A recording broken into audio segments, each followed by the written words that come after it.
I like tea. I like non-tea tea. What does that mean?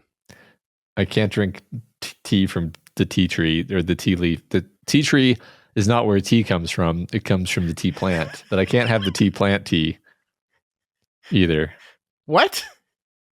I can't have tea from the tea plant. What is tea if not from the tea plant? Just steeped herbs of various kinds and leaves. Oh. Other kinds of leaves. Are you allergic to tea? Yeah. Oh my God. What does it do to you? Oh, it gives me a horrible headache. Oh. Well, doesn't everything give you a horrible headache? I say just tee it up, man.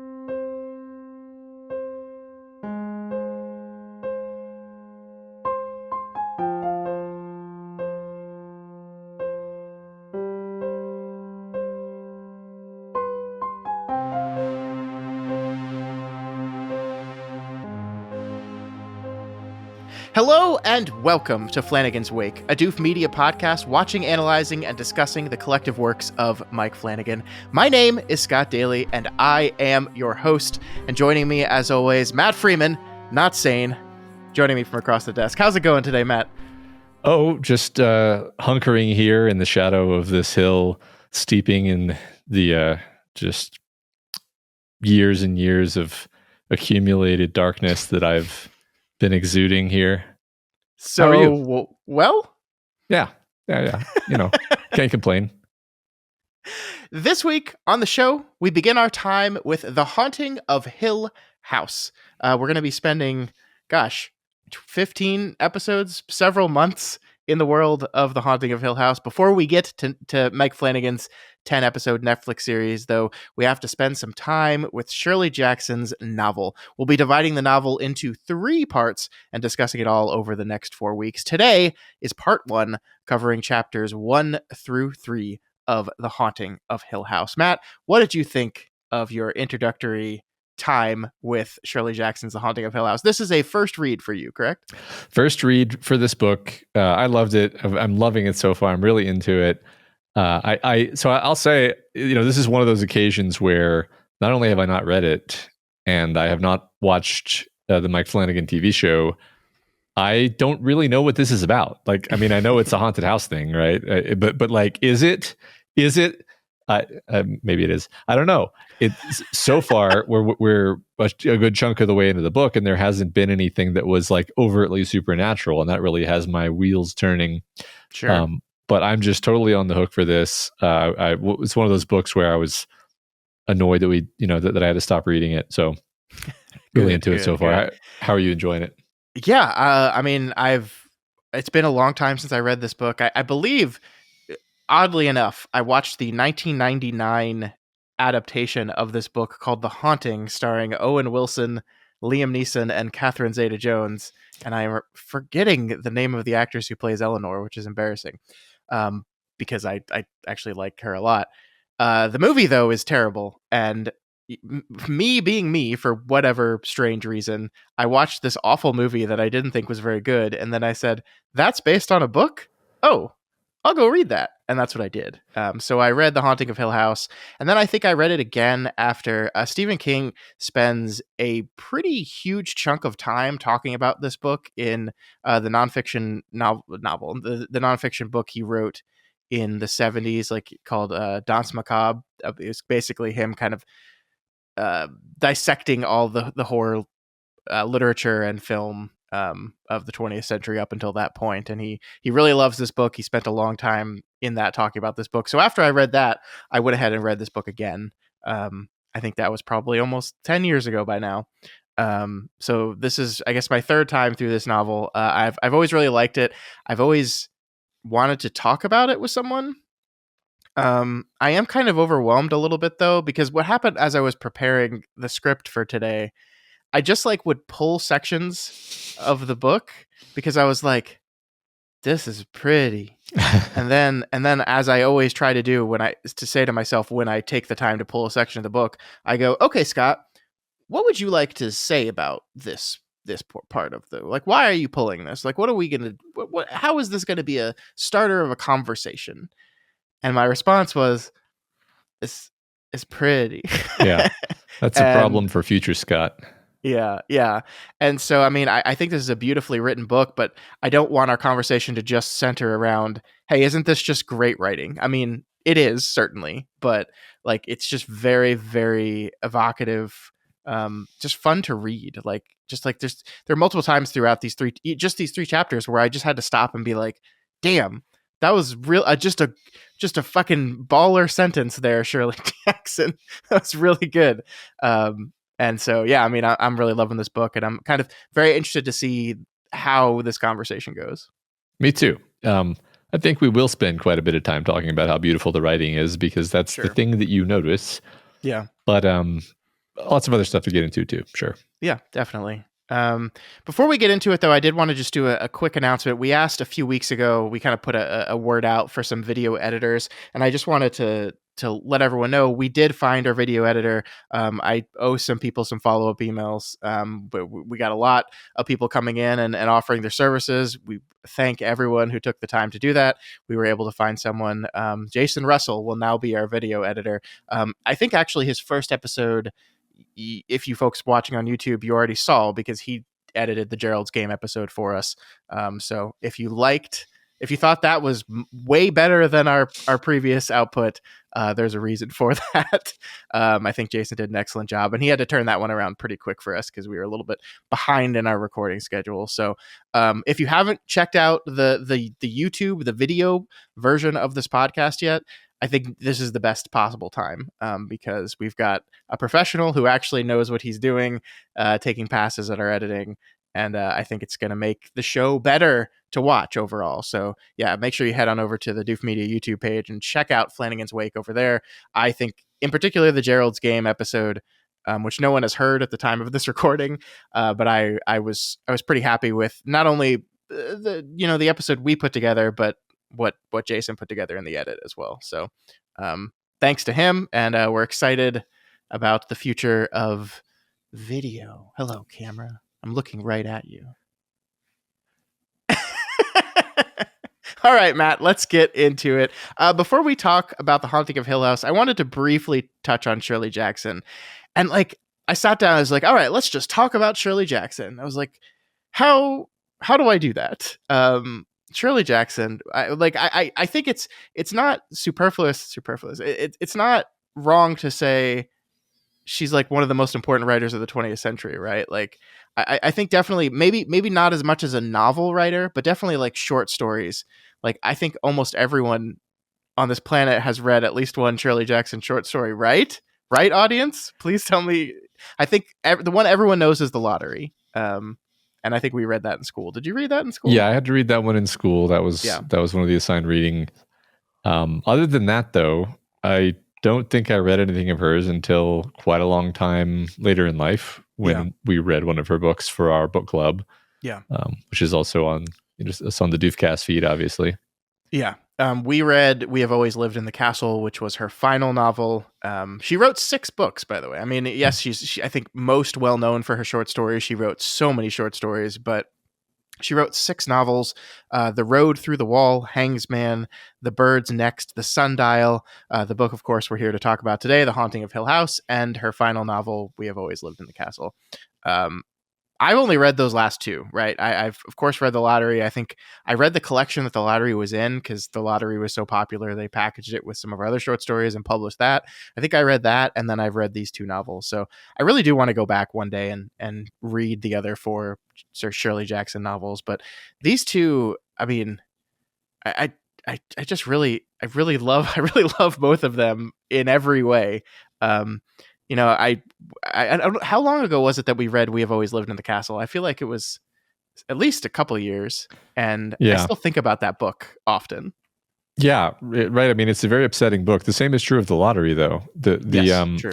The Lottery is one of the most upsetting short stories ever. It's one of those ones that people just, reference later in life, saying, the English teachers just casually make you read a short story that lodges in your brain forever and changes the way you think about the world. Yeah. I think We Have Always Lived in the Castle was kind of like that, where, in some ways, in some broad ways, it's similar to this book we're reading now, where it's all about the psychological subtlety and nuance and sort of an interesting perspective, sort of a microscope on this unusual character that we are doing a study on. Yeah. Usually, I think Shirley Jackson writes about women a lot, right? Women, especially, kind of ostracized from anything. And I think you're absolutely right. That is we have always lived in the castle, and that's certainly what we see of Eleanor. At least at the beginning parts of this novel. Shirley Jackson herself, I think she suffered depression for most of her life, and so she writes a lot about, I guess psychological horror. It's so funny. You made a joke about psychological horror being the genre that you put something in if you don't know what genre it fits in. When we were talking about Gerald's Game, which was a fair statement then, but I really feel like The Haunting of Hill House and We've Always Lived in the Castle, like, are kind of genre defining stories that really define like what psychological horror is. I think, we're still very early in Hill House, but I think you can probably already see that happening here in this book. Totally. Yeah.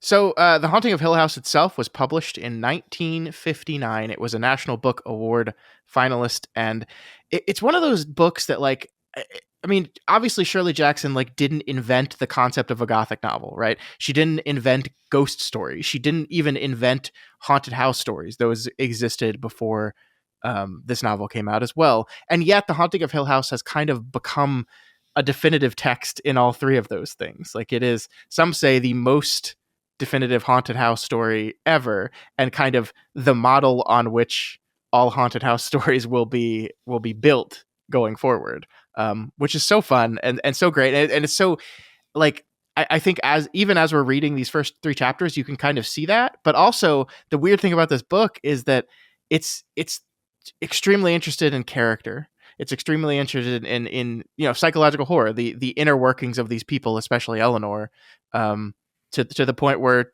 like you said, we get all this strong emotional feeling about Hill House in these three chapters. But have we seen any ghosts? Do we know it's actually haunted? Like, is this a book in which, yes, the haunted house is actually haunted, or is this a book in which, no, everything our characters felt is some internal shit going on in their head, right? We don't know yet. Right. That's exactly what I'm thinking about. Like, that's why I'm so hooked on the book, and why I want to turn the page, honestly, is I have no idea what the plot of this book is. We can tell where the focus of the book is going to be, which is, again, the psychological painting and often just, I don't know that I have a word for this, but it's like the interstitial kind of tone poems that she's writing in the margins of the scene that you're reading, where like there's the plot that's happening, but then the way that these like events are being framed is almost more interesting than the event themselves, or the way that Eleanor is thinking about the situation. One way of saying this is, and I'm getting way ahead of myself, but they have this conversation in the sort of parlor room with the fire at the end of this week's reading.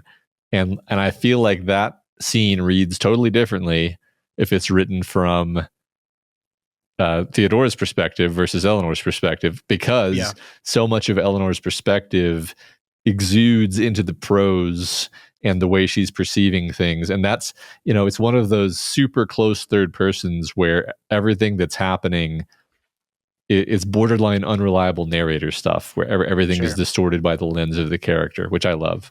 Mm-hmm. Yeah, I think you're spot on there. I think I'm glad you've picked up on that, because I think that is so core to this novel, that this novel is Eleanor, and Eleanor's experience. Yeah, I mean, like if we look at just like the first chapter, if you drill the first chapter down to like what happens, it's like Eleanor drives to Hill House. The end. Right. and that's it. And yet it's filled with these long passages that are just, let's explore how Eleanor views the world. And it is this really fascinating, like, dreamy, constantly fantastical view on everything she experiences. Absolutely. Yeah. Yep. All right, so The Haunting of Hill House has been adapted a few times. There was a 1963 feature film, and of course the 1999 remake that I just talked about. Both of them titled The Haunting. They dropped the of Hill House. They don't like that. It's too long. Long titles are bad. I actually think we've come back around to long titles, haven't we? I feel like search engine optimization has made long titles better, actually. Yeah, I feel like they exhausted all of the 2-word combinations in the English language, and now they have to go for 3 or 4. The 1963 film is popularly considered like to be one of the greatest horror films of all time. Like it usually shows up on lists of great horror films. The 1999 remake is popularly considered to be a movie that has Owen Wilson in it. Fascinating. Maybe when we're all done with this, we'll like do a bonus podcast where we watch those two films. That sounds great. Yeah. There's also been a stage play, a radio show, and of course, a 10-episode Netflix series created by our guy, Mr. Mike Flanagan. The whole reason we're even reading this book. So without giving too much away, I know you haven't seen even a minute of that show. I'm pretty comfortable just like setting your expectations for this whole thing. I would say that his take on this book is a pretty loose adaptation. And I think it's going to be really interesting as we dive into this television show in a lot of detail because we're spending 10 episodes on it. We're going to do an episode for each episode of the show. It's going to be really fun to talk about the ways in which he does adapt the novel and then the ways in which he goes kind of off on his own. I think it's going to be really fun. I'm excited about that. It's starting to seem kind of bizarre to me, given how many adaptations have been made of this story, that I don't know what the story actually is. It's almost eerie. Okay. Ooh. Matt, have you ever been haunted before? You ever been in a haunted house? No. Have you? Maybe. Oh yeah, man. Like me and ghosts. Oh. All the time. Maybe they just think you're boring, and so they just don't want. Just don't want to hang out with you. You're talking like metaphorical ghosts, because we've got plenty of those. No, man. Like the real physical ghosts. Real deal. Yeah. Okay. No, I mean, I think it is important to note that going into this book, that you and I are non-believers when it comes to ghosts, right? Am I accurate in saying that? I know I don't believe that ghosts are a thing. I think that is accurate. Now, I, of course, will be happy to be proven wrong, but no ghost has ever... Maybe they think I'm boring, too. I don't know. If I were a ghost, I probably would think I'm pretty boring. Because being a ghost would be cool, so I would not hang out with me. I think we've talked before, and I've said something to the extent in the direction that, like, I'm very open to the idea of being contacted by the supernatural. I think it would be great to have some sense that there's more to this existence than just, it ends. So I am fully open to the idea that there's a lot more that goes on in our existence than just what we see and hear and feel and all that. But I don't know if that takes the form of spooky ghosts that whisper in our ears and show up in our mirrors. But I like the stories about them. Yeah. Maybe Shirley Jackson will help us find out the answer to these questions. I'm pretty sure Shirley Jackson believed in ghosts, by the way. I think maybe that's a thing we should say starting this book out. Now, whether that means the ghosts in this book will exist or not, I mean, we'll figure out. But I do think Shirley Jackson believed that. I feel like people in the past, hand waving, tended to believe in ghosts and a lot of supernatural stuff a lot more kind of freely than we do these days. So that doesn't surprise me a ton. Yeah, we suck. Yeah. Let's go back to that. I agree. This is going to be like when I made myself like mustard. Maybe I'm just going to like tell myself I believe in ghosts until I do. So you know about the thing with the fake photographs in the Victorian times and the Fae? Yeah. Yeah, where people would fake they would do double exposures on film back when film was the new technology, and so people didn't know what they were looking at. And then everyone wanted to believe that there were fairies. Mm-hmm. We should do that again, but with AI this time. Yeah. All right, let's get into the book, Matt. We begin with chapter 1, and I had to do it. I had to read this opening passage because holy shit, what a start. Yep. No living organism can continue for long to exist sanely under conditions of absolute reality. Even larks and katydids are supposed, by some, to dream. Hill House, not sane, stood by itself against its hills, holding darkness within. It had stood for 80 years and might stand for 80 more. Within, walls continued upright, bricks met neatly, floors were firm, and doors were sensibly shut. Silence lay steadily against the wood and stone of Hill House, and whatever walked there, walked alone. That's so pretty. It's very pretty, and it's saying so much stuff. Yeah, I love it. I love it so much. It's funny. This is like the fifth time that I've read this, and I'm still getting new stuff out of it. So, just for example, the idea of madness and conditions of absolute reality being conflated. So it's not the house isn't special because it's supernatural. The house is unique because it's entirely perfectly natural with no reprieve, you could say. Yeah. There's no break from the reality of it, which interestingly contrasts with Eleanor, who seems to live somewhat outside of reality. Makes her kind of an interesting foil for this setting, actually. Yeah, I mean, some of the questions we can ask ourselves early in this book are: is Eleanor herself entirely sane? Well, in the definitions that the book creates for us in this opening paragraph, she dreams more than everyone. She exists in reality less than anyone else we've ever seen. So, yeah, maybe she's the most sane person here, actually. And maybe this will confer some kind of protection on her. I can't overemphasize how I know nothing about this, so I do kind of think we might be setting something like that up. I would have said that just after reading these 3 chapters, but then when you look at this opening paragraph, we really do seem to be setting this dichotomy pretty firmly front and center. But yeah, you said it, you emphasize just kind of the beauty of it. I agree. It's one of those paragraphs where you change one single word and you either break the meaning of what it's saying, or you just disrupt the meter of it, because you just read it out loud. It's beautiful writing. It's it has a cadence to it. It flows. Every sentence is the perfect length that it needs to be to say what it needs to say. It's poetry, actually.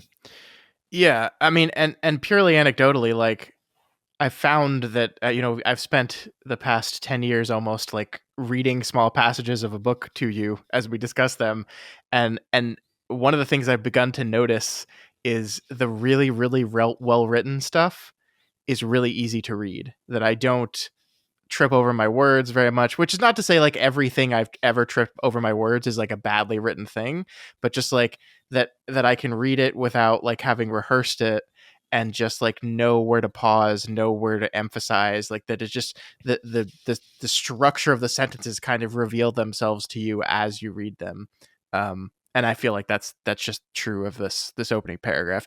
I love what Stephen King said about this, by the way. He describes it as the sort of quiet epiphany every writer hopes for, words that somehow transcend the sum of the parts, which is just, hey, that guy is pretty good with words too, as it turns out. Yeah, it's funny. I was thinking how this paragraph reminds me that I kind of have a bone to pick with the way writing is often taught, because if you look at it in a certain light, I'll just pick out one piece.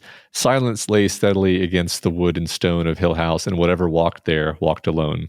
You might find that this really doesn't make rational sense. Like, for example, how does silence lay, and how can something lay steadily? That doesn't really make sense. And what does the walking have to do with the silence? How are these things related? They're not. -2 points for lack of clarity, Miss Jackson. And then this is where you say, shut the fuck up. It's perfect, actually. Like, it's not about the analytical rationality of the sentence. It's about the impression. It's about the vibe. It's painting an unsettling gestalt because it's using these fragmentary images that it is juxtaposing. And that's why it works, actually. Yeah. And without spoiling anything, the final episode of Flanagan's adaptation is titled Silence Laid Steadily, which I love. so That's great. much. Love it. Yeah, it's just a great sentence. I love whatever walked alone. This idea that it's, you open this house we're told this house is insane, but look at it. Walls were upright, bricks met neatly, floors were firm, doors were sensibly shut, silence lay steadily, meaning, it's quiet. There's no noise. Silence is just hanging out there. That doesn't seem like what the description of a ghost house, does it? And then whatever walked alone. Oh, I love it. Yeah. Just the feeling. Yeah, you're so right. The vibe it gives you is just like you are immediately on the wavelength of this book. You are immediately attuned to how this book wants you to feel. And I think we move from this immediately to like rather like kind of clinical, like here's a doctor of philosophy who's studying paranormal things and he wants to do very scientific research of this place, and he's going to work through his list of people he's invited to come here, and we're going to meet them one by one. It's very clinical, and yet we've established all of this with this beautiful flowery purple prose that just buys us into the tone of what this whole thing is going to be. Yes, and this image of this insane house is kind of looming over all of these, like you said, otherwise clinical descriptions. Mm-hmm. The book really does a good job framing seemingly normal things in a context where something super abnormal is probably implied, and that just makes it a million times more interesting. Yeah, totally agree. So Jackson first introduces us here to Dr. John Montague, a doctor of philosophy that he's very distinguished, Matt, and he's an acute interest in the analysis of the supernatural. He's rented Hill House, we learn, for the summer and is wanting to go there. I love how Jackson just writes, his plan was to go to the house and see what happens.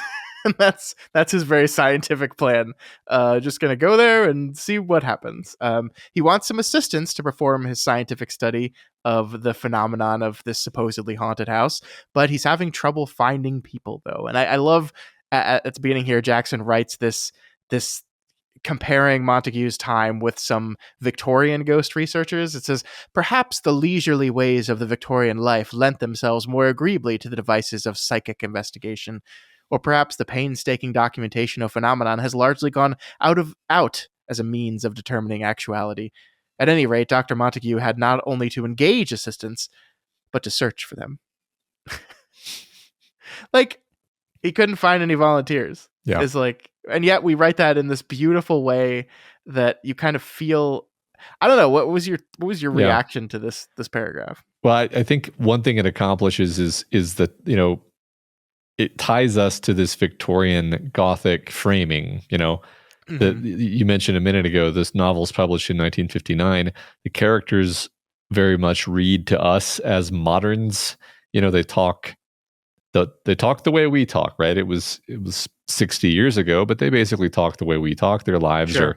they drive in cars. They don't have cell phones, but their lives are recognizable to us. Their trials and tribulations are relatable, but then it's hearkening back to this much older tradition of storytelling, the Gothic, the Victorian, Penny Dreadful, and again, it's all about cultivating a vibe. So it's not just telling us, he had to send out some letters to try to find some people. It's emphasizing, it's making us feel like there's a connection. In fact, I'd even go so far as to say, like, I kept involuntarily imagining everyone wearing like Victorian finery, and then I would remind myself, like, no, this is like the late 50s. This is not. That's not what this is. But because she spends all this energy kind of cultivating this tone and this vibe and this genre, all these genre trappings, my brain was like pulling these other things in. Sure. Yeah. I mean, and I love what you said earlier about this idea that, we're talking about Shirley Jackson and her belief or non-belief in ghosts and spirits and things. Like, what this paragraph is essentially also saying is that, like, hey, maybe in the old Victorian times, people were more open and more interested in the concepts of psychic investigation and things like that. And now us in modern times of the 1950s have kind of closed our minds and eyes and hearts to that sort of thing. And so getting people that are readily available and willing to do something as kind of silly as go to a haunted house and investigate it scientifically is much more difficult. So that, I think that puts us in a place as well. And it does this thing that makes all these characters pretty unique, at least as compared to the world that they live in. I think you're right. So Montague's search for assistance has led him to a list of people who have witnessed abnormal events, eventually getting down to about a dozen individuals that he thinks would work. He sends messages out to all of them, but only hears back from a few. From there, we whittle it down to only 2 characters who agree to show up to Hill House. I thought it was really interesting that it's only 2, simply because it feels like in this kind of story, you usually get kind of an ensemble cast. You get a bunch of people. Yeah. And then later you kind of realize, well, it's 2, but then also the doctor and then also Luke. Mm-hmm. So it's really 4, but that still seems like a small number for a story like this. I don't really have a point. It was just a reaction that I had. Don't forget, we have Dudley, the groundskeeper, and his awesome wife. That's true. Can't forget Dudley. But I just want to, like, before we get to our introduction to both Eleanor and Theodora, I just want to, like, talk about this as an idea of how to establish events and characters in this book. Like, so not only do you have these 2 people who are about to go into this situation with the supposedly haunted house, but they go into it based off essentially what is like a cold call from a random person they have never met. And I think what this does is it takes a certain type of person who would get a letter from some random doctor who says, hey, what are you doing this summer? You want to come hang out with me in a haunted house and study ghosts?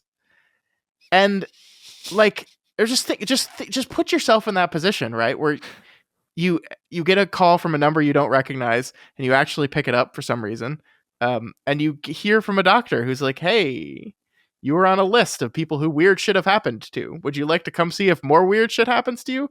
And you say yes. I think this does, it really defines, before we even know who these people are, it really defines that they're the type of person who would say yes to this. Yeah. Which is a different type of person. 100%. What I love about it is that the 2 people who do respond, they are different, but they're also different from each other. Yeah. Where, just to lay it out, Eleanor essentially comes because she's desperate to get away from her life, which sucks. And Theodora kind of responds because she responds to every call to adventure, which is kind of the opposite personality trait of Eleanor. And that's kind of one thing that evolves over the course of this reading, is coming to understand how these women's personalities kind of in some ways interlock, for better or worse. Yeah. I'm not sure yet how afraid we're supposed to be, but I'm quite worried, honestly. Be afraid, Matt. Be very afraid. I'm pretty afraid. Good. All right, so let's meet them. Let's meet these 2 women. First up, we have Eleanor, our main character. I just, like, I'm gonna read again. I'm so sorry in advance for people that don't like to listen to me read quotes from these books, but I'm gonna be doing it more in this one than normal. So here is Eleanor. Eleanor Vance was 32 years old when she came to Hill House. The only person in the world she genuinely hated, now that her mother was dead, was her sister. She disliked her brother-in-law and her 5-year-old niece, and she had no friends. What wow. Yeah. That's Eleanor. What was your first impression of Eleanor? I mean, this gives you a pretty big impression here, doesn't it? Absolutely. I think it's fun that you asked for my first impression, because my first impression and my second impression and my third impression are not quite the same. And I think that's intentional. I think Shirley Jackson is playing with us a little bit, giving us sort of a bunch of different lenses on this person. This is a very negative first impression. Like, it's talks about who she hates. That's not it's not an endearing quality, me finding out who you hate as the first piece of information that I know about you. The fact that she dislikes a 5-year-old is not endearing. The fact that she has no friends is, maybe there's a reason outside of her control, but your first thought is, that's not good. And then later you it's kind of a roller coaster, because later on you're like, oh, okay, I'm beginning to see. It's like she's painfully sheltered. This has made her naive. She's been thoroughly victimized by the people around her. But maybe all of that victimization has caused her to harbor a hidden inner darkness, which we have seen glimpses of here and there. So then you just end up feeling really uneasy about Eleanor, which is wonderful. That couldn't possibly be what Shirley Jackson wants you to feel. No. I refuse to believe it. No, you should. Your characters should always represent moral virtue, and you should want to be them. Yeah, exactly.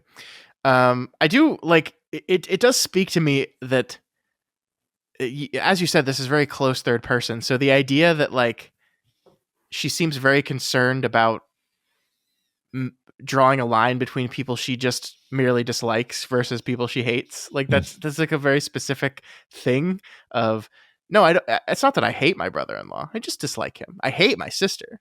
I definitely hate my sister. My brother-in-law, just dislike him. Their niece, yeah, I just dislike her. I don't hate them. And wanting to draw that distinction, I think, feels important. It also feels childish.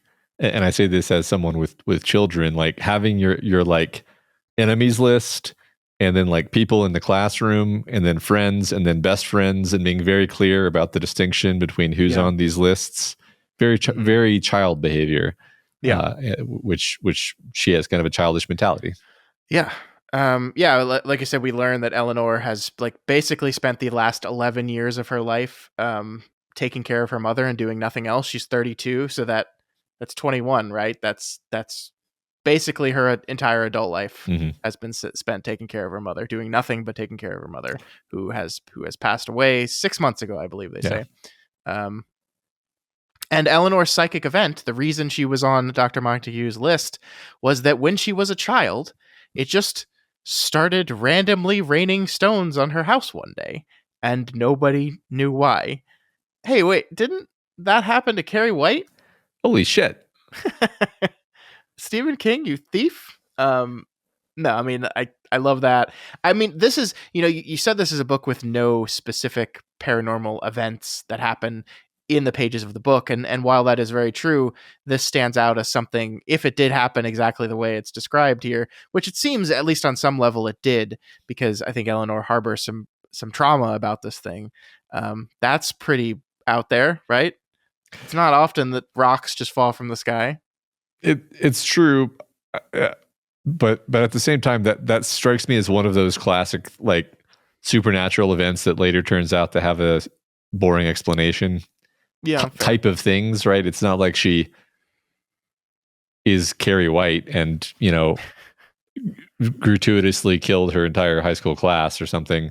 It's like sorry, spoilers for Carrie. That I think it's meant to be marginal is what I mean. Like my point is, it's meant to be one of those psychic events where you hear about it and you're like, yeah, maybe. Yeah. Like it's not entirely persuasive, and I think it's meant to be that way. Right. Yeah. I mean, like if you and I got in the room with someone and she said, you want to hear about this crazy psychic thing that happened to me when I was a kid? It rained stones on my house. I think we would not be like, no way. We'd probably be like, sure, that happened. Yeah. Yeah. Maybe an airplane just accidentally lost its cargo of rocks. Right. Is your house located under a cliff, perhaps? Yeah. No, I think that's fair. I do like her mother's reaction to this happening is basically like, this is because the neighbors hate us, which I found pretty hilarious. It's like rocks are falling from the sky and you think it's just like the neighbors have it out for you.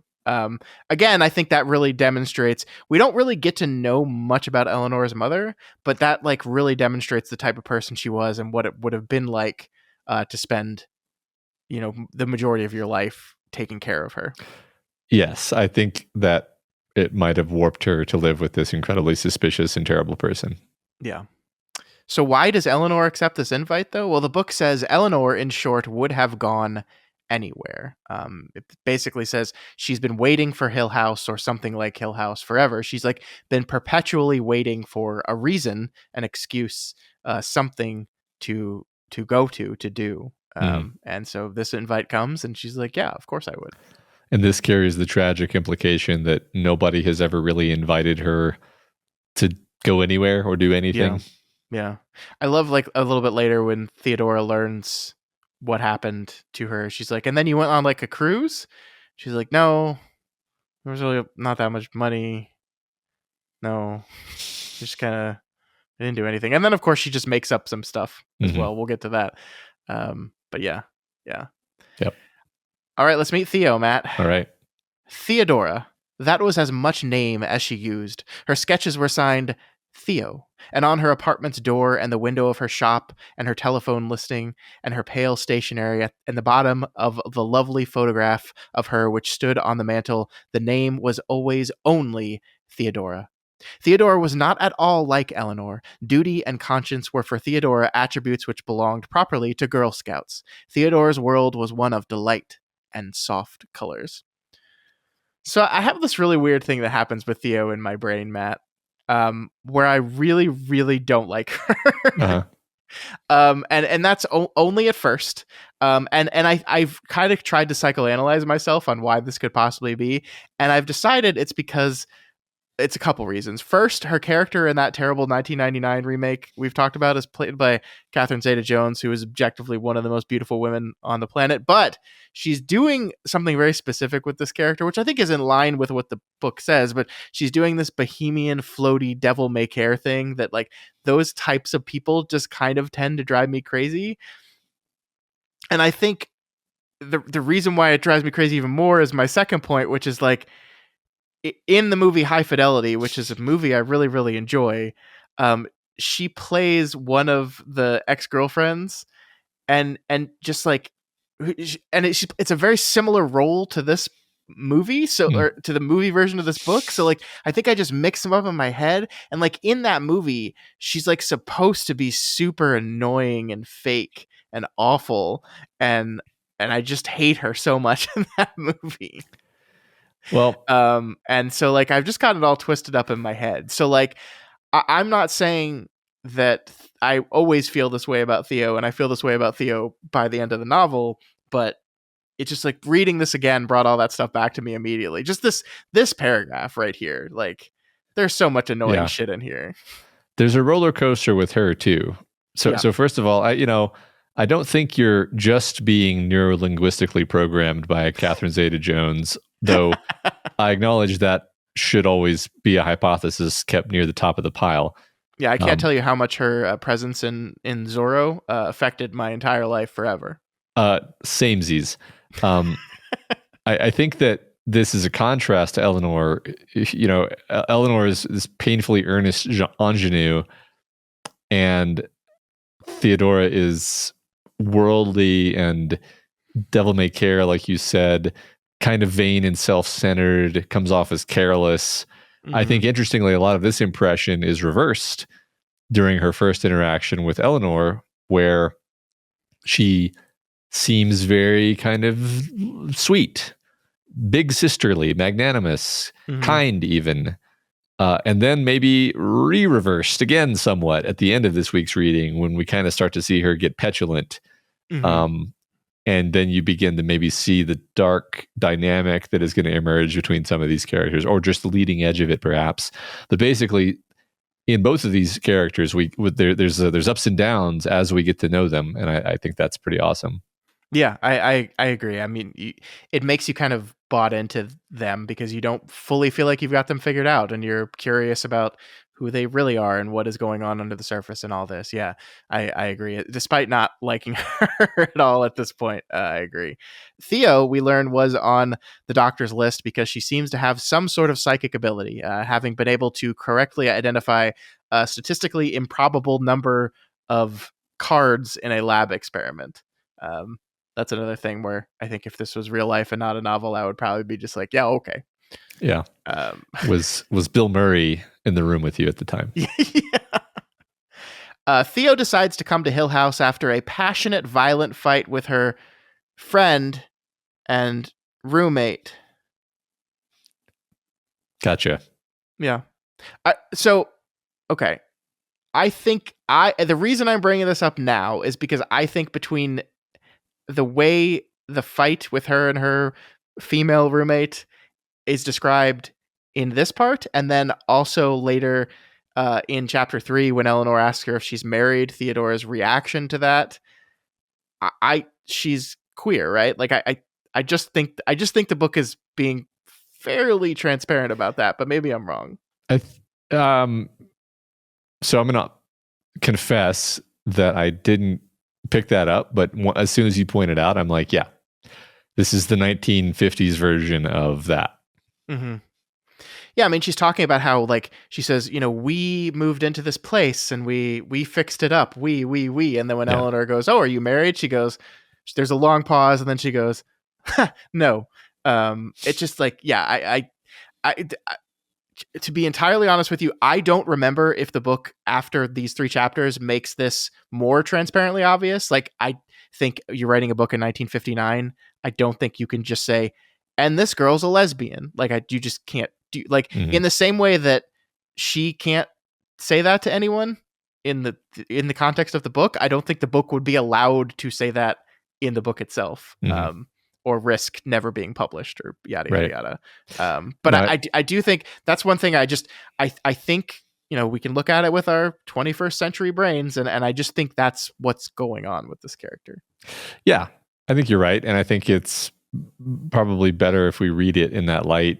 Certainly, her interactions with Eleanor might be shaded by this a little bit. We can pay attention to that. Yeah, and I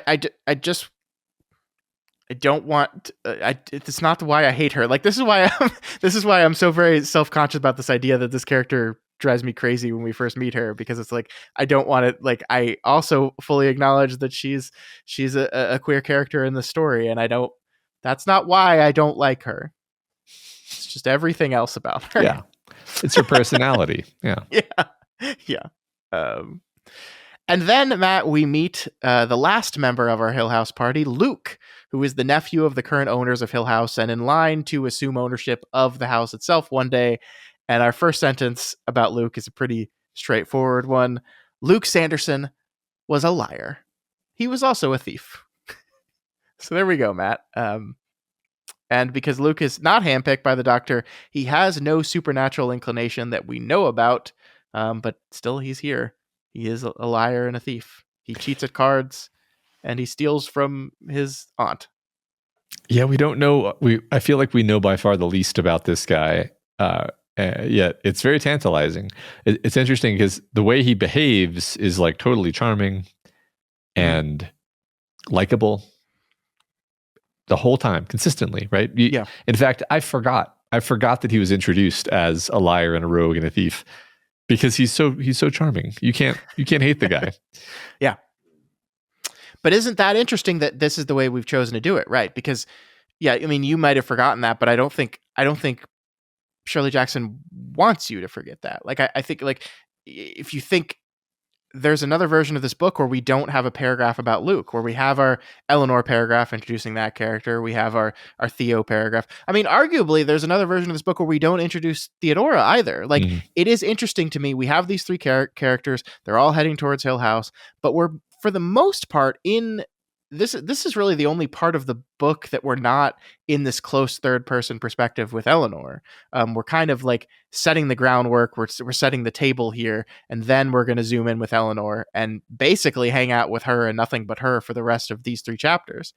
But the fact that Jackson takes the time and says, "I want you to know about these characters before Eleanor knows about these characters," is really interesting. Because, yeah, that the learning that Luke is a liar and a thief before we meet Luke does change your perspective on him a little bit, because you're right. He comes off, especially from Eleanor's point of view here, as this very charming, very smart fellow who, like, I think at the end she's like, "Why is he here?" And I mean, that's a fair question.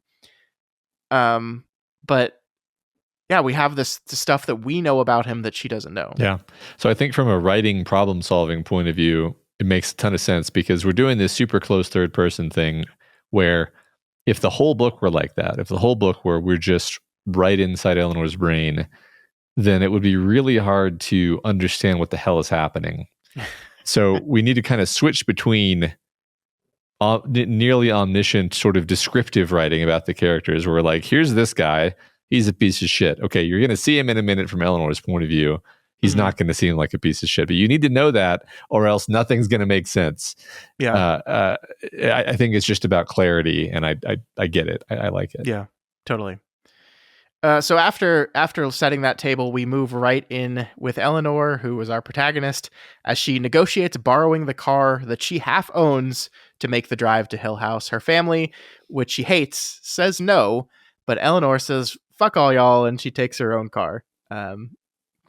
One of those, like, I don't know, like, one of the things I want to point out as we go through all of these chapters is we get this definition of Eleanor, as you said, that the book defines her for us, and then the first thing she does seems contrary to that definition, and this happens again and again and again. Like there's this part in that introductory paragraph is being like Eleanor was not particularly a loner or shy, but being alone for so long made her shy and awkward and unable to talk to people, and then when she gets to Hill House and she sees people there, that's not the Eleanor we see. Like she rushes out and immediately talks to Theodora. She's fine kind of joking around and playing with Montague and with Luke. Like that's not the person we've seen. And it makes you just go, huh. Yeah. Okay. Interesting. Yeah, there's all these contradictions, and I've said roller coaster a few times now. You're constantly just like not sure what they're going to do next, right?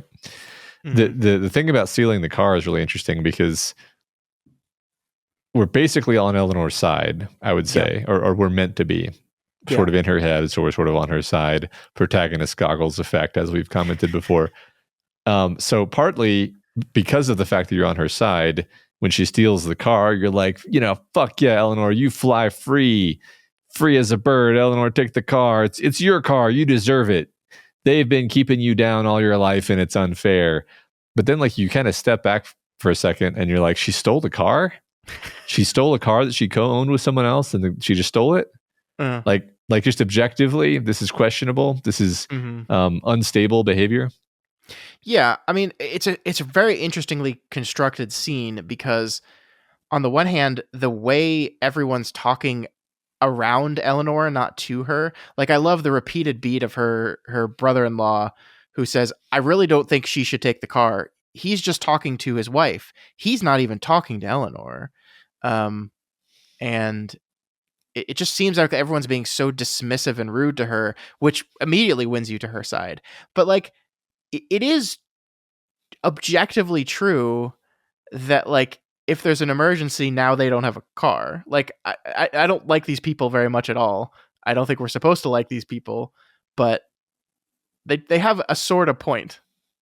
And she did steal the car. And like, I don't know, in my head, when I was first reading this, I didn't remember how far away Hill House was from where she lives. Like she travels like 100 and something miles. Like it's not like it's like a half-hour jaunt down the street. Yeah. She goes quite far. So they will not be getting there. They will be carless for the next 3 weeks or just 3 months, right? It's supposed to be most of the summer, I think. Yeah, exactly. Right. I mean, we're primed not to like these people, but as you vacillate in and out of feeling kind of skeptical and suspicious about Eleanor, you begin to think like, that's not necessarily a good choice to have stolen the car and driven away without telling anyone where you were going.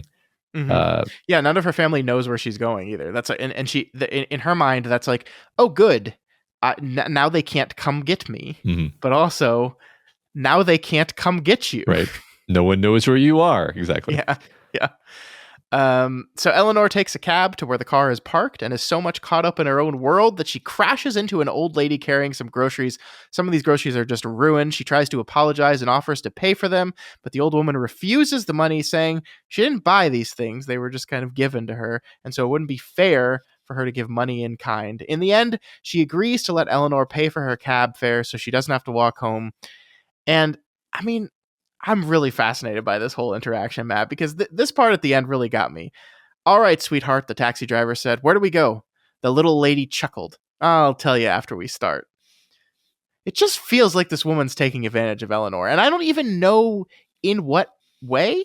Like she refused money for the goods. Like if she's trying to rip this our character off, like why didn't she just take money for the groceries?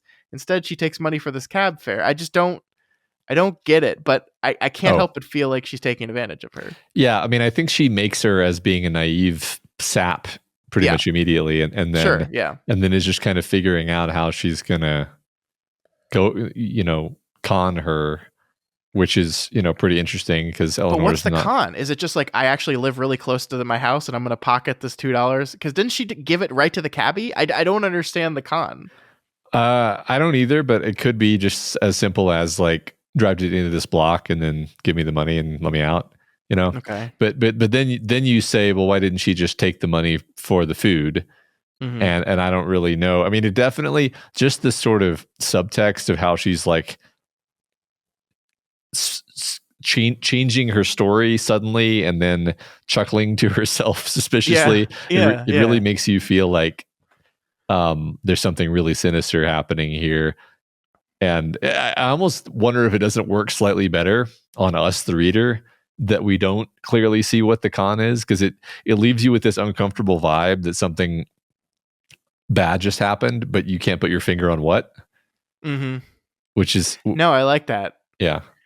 Because Eleanor herself is so incredibly unaware of it, right? And Mhm. and yeah, well, what have we defined so far? We have um, an evil house, an insane house that she's traveling to, um, a liar and a thief that's going to be there, a very much more worldly person, and then poor little naive Eleanor. And so now we're not even clear on in what way she just got taken advantage of. But one thing we're very clear on is that she's naive and doesn't really understand when people are just are pulling one over on her, or even just treating her like she's dumb without her realizing it. And it puts us into this very uncertain, uncomfortable position. Yeah. And it just kind of gives you this impression that everyone in the world is awful, Hmm. because this is like the first person she runs into and they immediately try to con her. Yeah, no, I like that. I like that. Everyone kind of laughs, and it's like, oh, silly little Eleanor. Everyone she sees, not just her family, but everyone in this world. Yeah. Yeah. So Eleanor begins her long drive to Hill House, and we get this kind of beautiful section of the book, Matt, where she just like it's constantly looking out over the landscape as she drives and imagining other worlds and other lives for herself. I really liked this part. Time is beginning this morning in June, she assured herself, but it is a time that is strangely new and of itself. In these few seconds, I have lived a lifetime in a house with two lions in front. Every morning I sweep the porch and dusted the lions, and every evening I patted their heads good night, and once a week I washed their faces and manes and paws with warm water and soda, and cleaned between their teeth with a swab. Inside the house, the rooms were tall and clear, with shining floors and polished windows. There's this life that she creates constantly for herself everywhere she goes, and sometimes it's fantasy with fairy, and sometimes it's just a fun, like I drove by a house with two lions out front, and I've decided this is my house now, and I've always lived there. And the kind of the flights of fancy of her drive. I mean, everyone kind of like in the old days when podcasts and cell phones didn't exist and you were driving a long drive, it was just a time that you were stuck with your thoughts. And what we're seeing is Eleanor's thoughts take her very, very far. And Yeah. I'm really into it. Yeah. Definitely. I feel like that's one thing Shirley Jackson does, I think, consistently, is she reminds me of these little moments that kind of get swept under the rug in your like rational deliberative thought process. You forget that you have these little interludes where you have a little fantasy or a little daydream. Hmm. And definitely when you're younger you have more of them, so it's another thing that makes Eleanor seem younger than she is, Sure. that she's prone to these flights of unreality. I would Yeah. say I think everyone, maybe I'll just speak for myself, I guess. I do this, just not very often. Hmm. So Yeah. I used to do it more when I allowed myself to actually be alone with my own thoughts, and now I have this here phone that never makes me have to do that ever. I can always be alone with other people's thoughts, and I never have to think about anything, and everything's fine and good, and I don't have to worry about it ever. Yeah, I hate to think my own thoughts. Yeah, it's terrible. Yeah. I really, speaking of like, you know, her seeming a bit younger than she is, I really adore this moment where she stops for lunch at a little country restaurant and she sees a family with a little girl demanding her cup of stars, which we learn is just a cup she has at home, a blue cup with stars on the bottom that as she tips it and drinks, she can see the stars at the bottom of the cup. Eleanor wants this girl to demand her cup.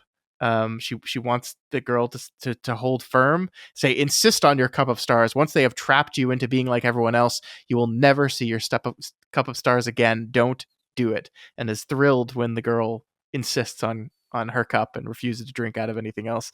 Like the fact that she's 32 years old and identifying with the little girl at this table and no one else, I think is also saying something. Yeah, the cup of stars ends up being a beautiful symbol that anchors this kind of childishness of her character, and you know, like you said, she identifies with the persecuted, the powerless. She doesn't at all identify with the grown-ups.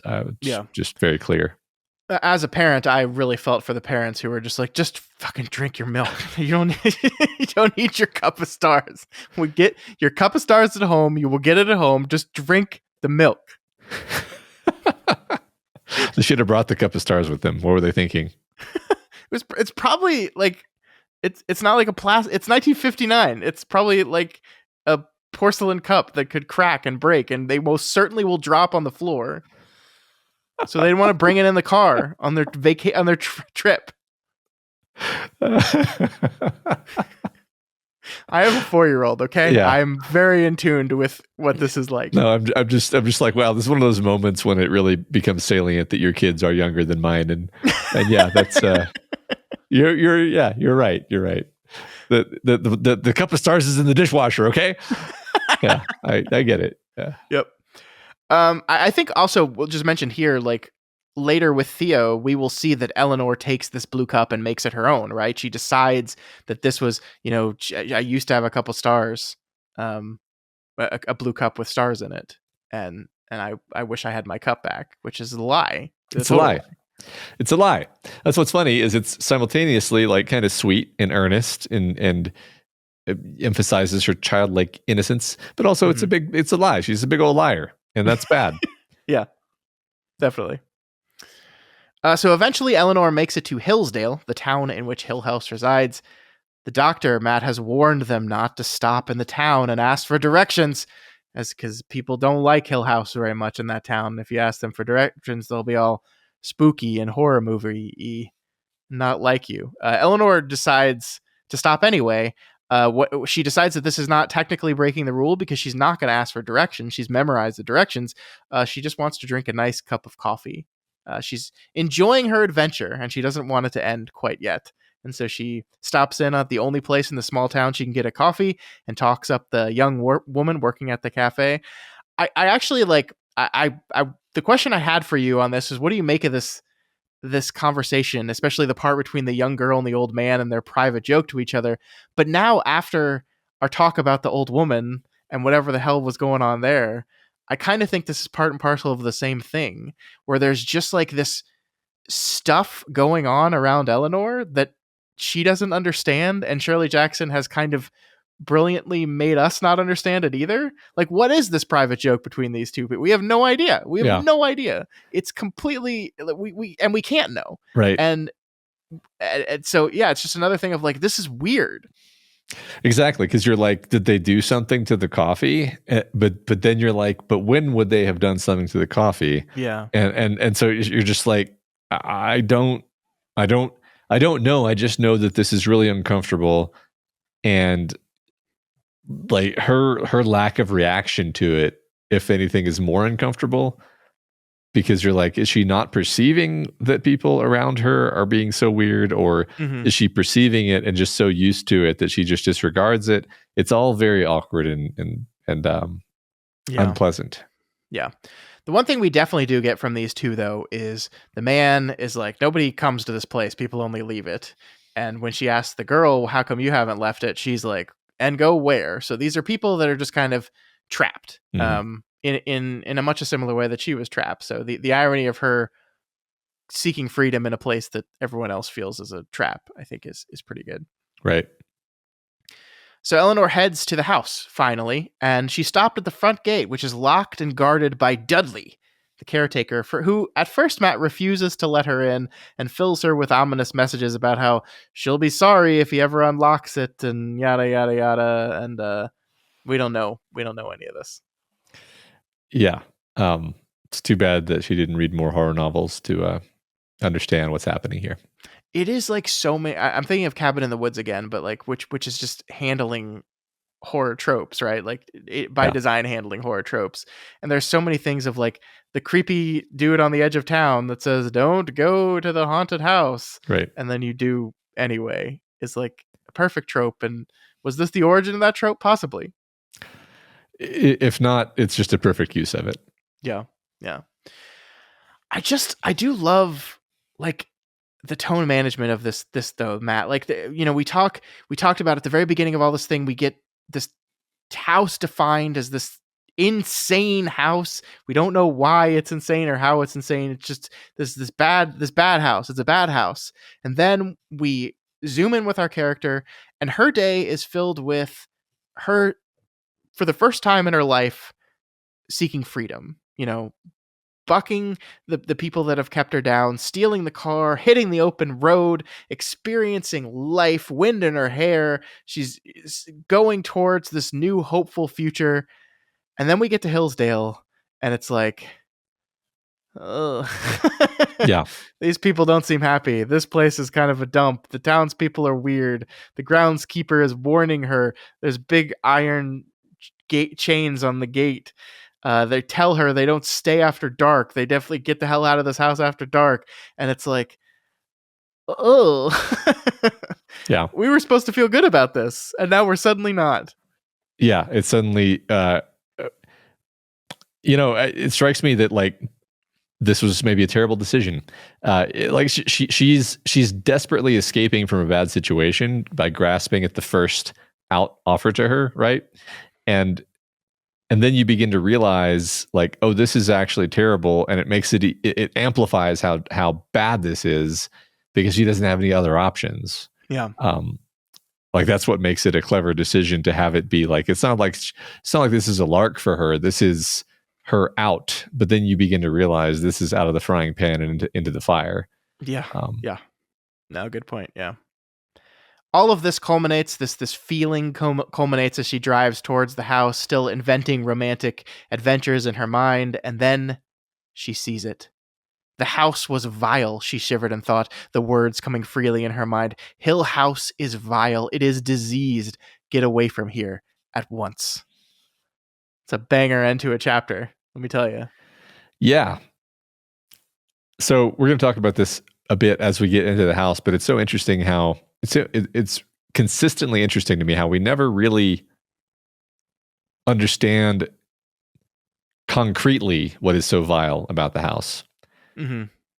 I'll hold off on this because we're about to hit this point a bunch of times, but yeah, like even here, you get that she is repulsed by the house, but you don't fully get why. You're just left to feel it.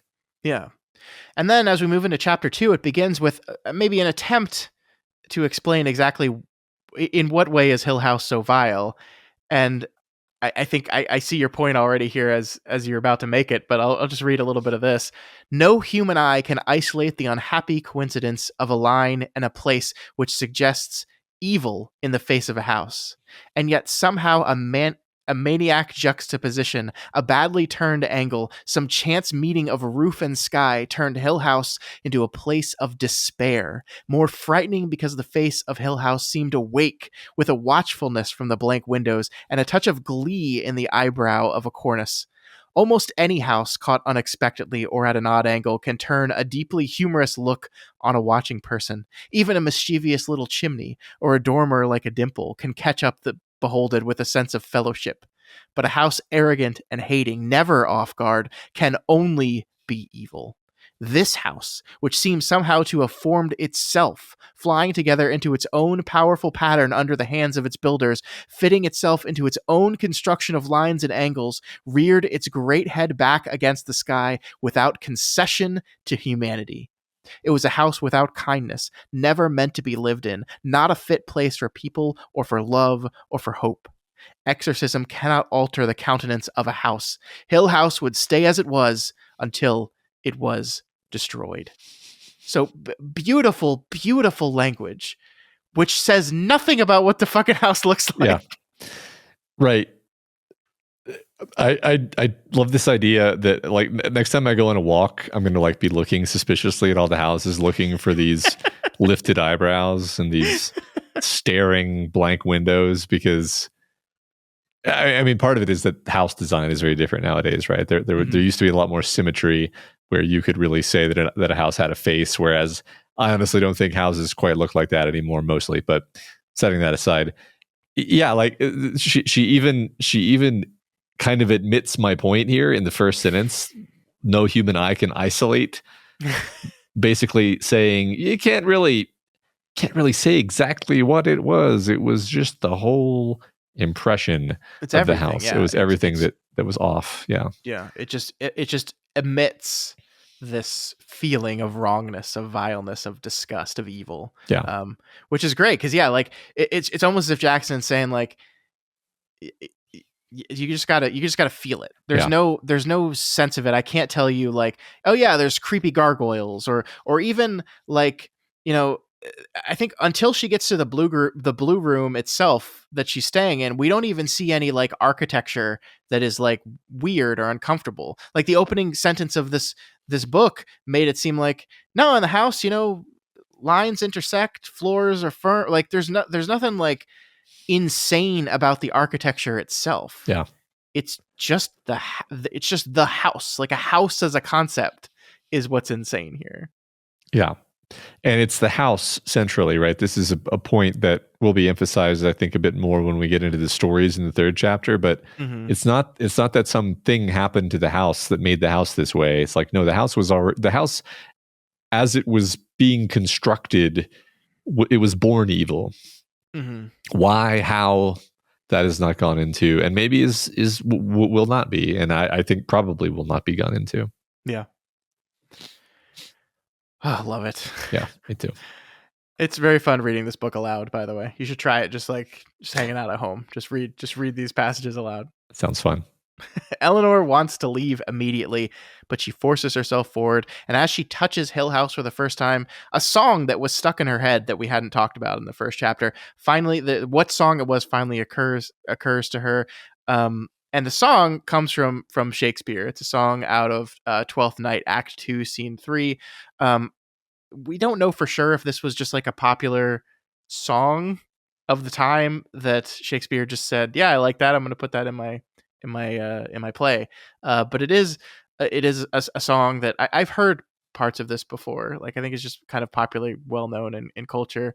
The part she was thinking about before is "In delay there lies no plenty" is what she was thinking about in the earlier chapters. But now the refrain that's in her head is, and that will repeat in her head throughout these next two chapters, is "Journey's end and lover's meeting." As she meets all the new characters around the house, this is kind of a constant refrain in her head of "Journey's end in lover's meeting." And it's like, I mean, the song itself is about like a man being like, "Hey, stop! Where are you going? Don't go! Come here!" Like the idea of "in delay there lies no plenty." It's like, hurry up, get to the end. The end is where the good stuff is. Journey's end in lover's meeting. Like, come back, come here, and we can, then I'll come kiss me, sweet and 20. Youth's a stuff will not endure. Like that the song is about getting to the end, getting to come here, and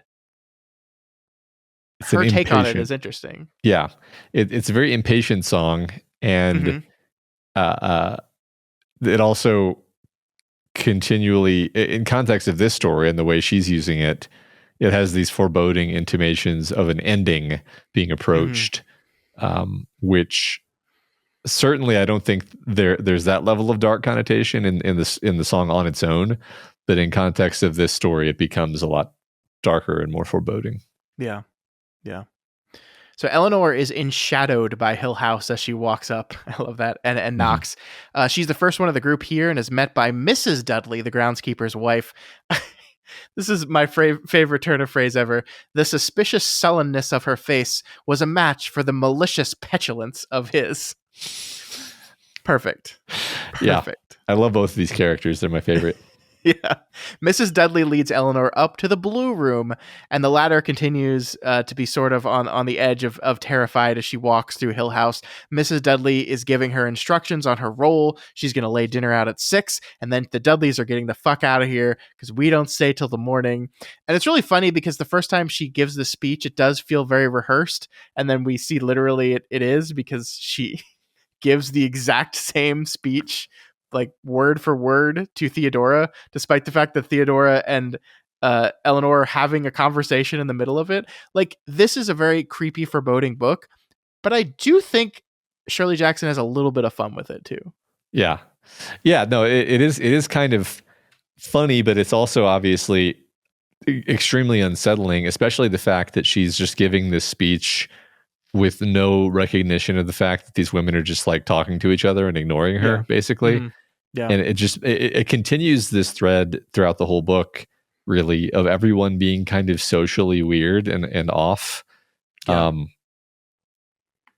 And like just disconnections, making everything feel just really uncomfortable.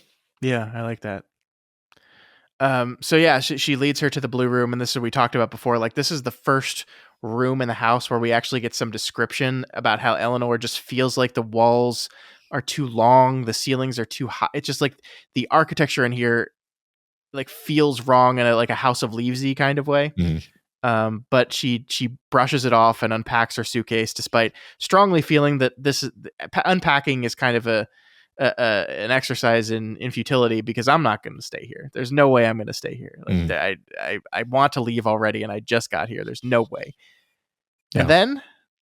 And then Theo shows up, and everything changes. Yeah, which for better or worse, right? So yeah, what do you think about the architecture, the introduction of this kind of weird, like actual detail and why this place is uncomfortable?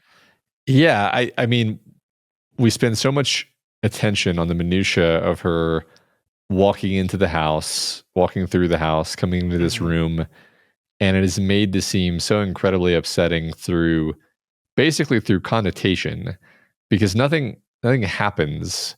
There's nothing evidently bad or supernatural or hideous, for that matter. Like, it's not like, oh, it's the wood is rotting and warped. It's not like, oh, the wallpaper is peeling off and yellowing. It's not like there's a nail sticking out of the door frame that snags your shirt, right? It's not evident. It's just latent everywhere and pressing in on you, which is way more like unsettling, I think. Because if it was evident, then it would just be like, oh yeah, I mean, it's just a rusty nail. That's not going to hurt you.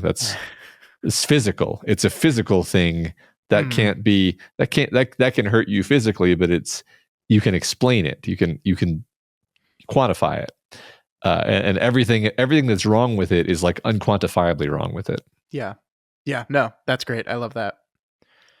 All right, so Theo's here, Matt, and like we talked about a little bit ago, the arrival of someone else seems to kind of shockingly strengthen Eleanor. And like we said, we were primed for Eleanor to be the shy, silent person who has trouble talking with people, and we see immediately that that's not true.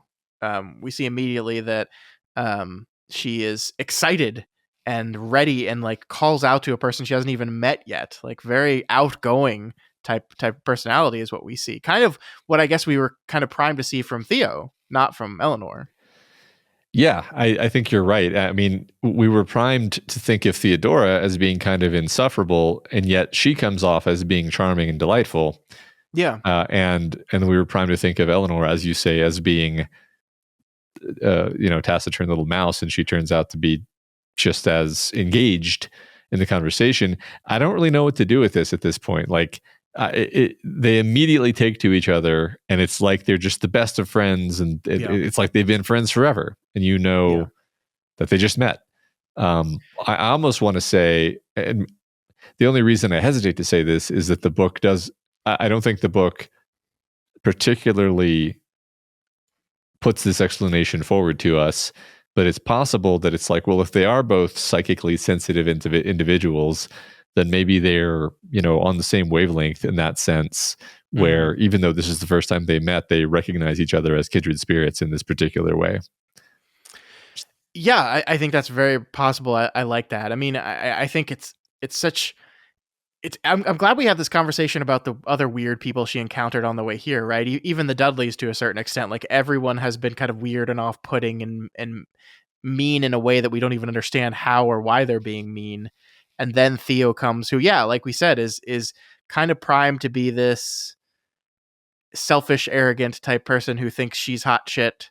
And you would see a version of this character that would look at like a little mousy, insecure Eleanor and just like either dismiss her as a waste of time, or like some of the other characters, immediately start thinking of ways that you take advantage of her. And I mean, maybe we're just missing it because we're in Eleanor's close point of view, but it doesn't feel like Theo is like that at all. It feels like, she just immediately takes to her and immediately and feels.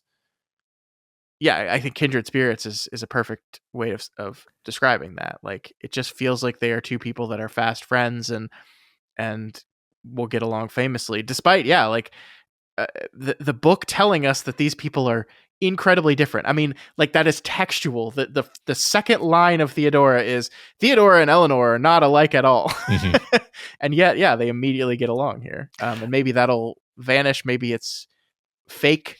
I don't know. We know Eleanor is lying in some of the things she tells Theo. Maybe Theo is also lying. I don't know. Yeah, I feel like we begin to see some potential lines of tension toward the end of this week's reading, but I'll hold that off till we get there. Sure. I do love that we get to see that Theo basically has the same opinion of the house that Eleanor does. Like, it's not like, it would be a very different book if like everyone was cool and chill and Eleanor's like, no, this place is fucking awful. Like, why is but we kind of get to see that everyone has this general sense of feeling about this place, that it's wrong, that it's evil, there's something off here, is a thing that's shared by everyone. And I like that we get to see that. It's good to like establish that as a baseline. Like, there's going to be a lot of this book that is like, what is in Eleanor's head and what isn't, and to establish that this general aura that this place puts off is being felt by everyone, I think is important. Yeah, like immediately. Yeah, right. Yeah. We talked about that in the middle of the conversation with the two of them, that Mrs. Dudley is repeating her speech literally verbatim, which is just delightful. And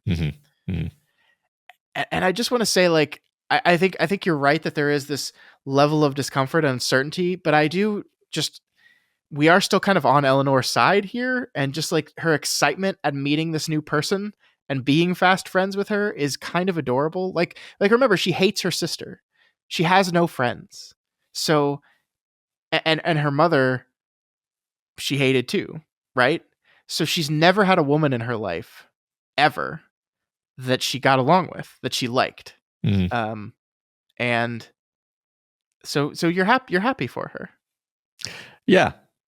No downsides. No, I think there is an undercurrent to this that I think I perceived. I don't want to like pretend that I noticed something I didn't actually notice, but I think even at the time of reading it, I was kind of perceiving this sense that Eleanor could be swept up easily into the orbit of any charismatic person that gave her the time of day.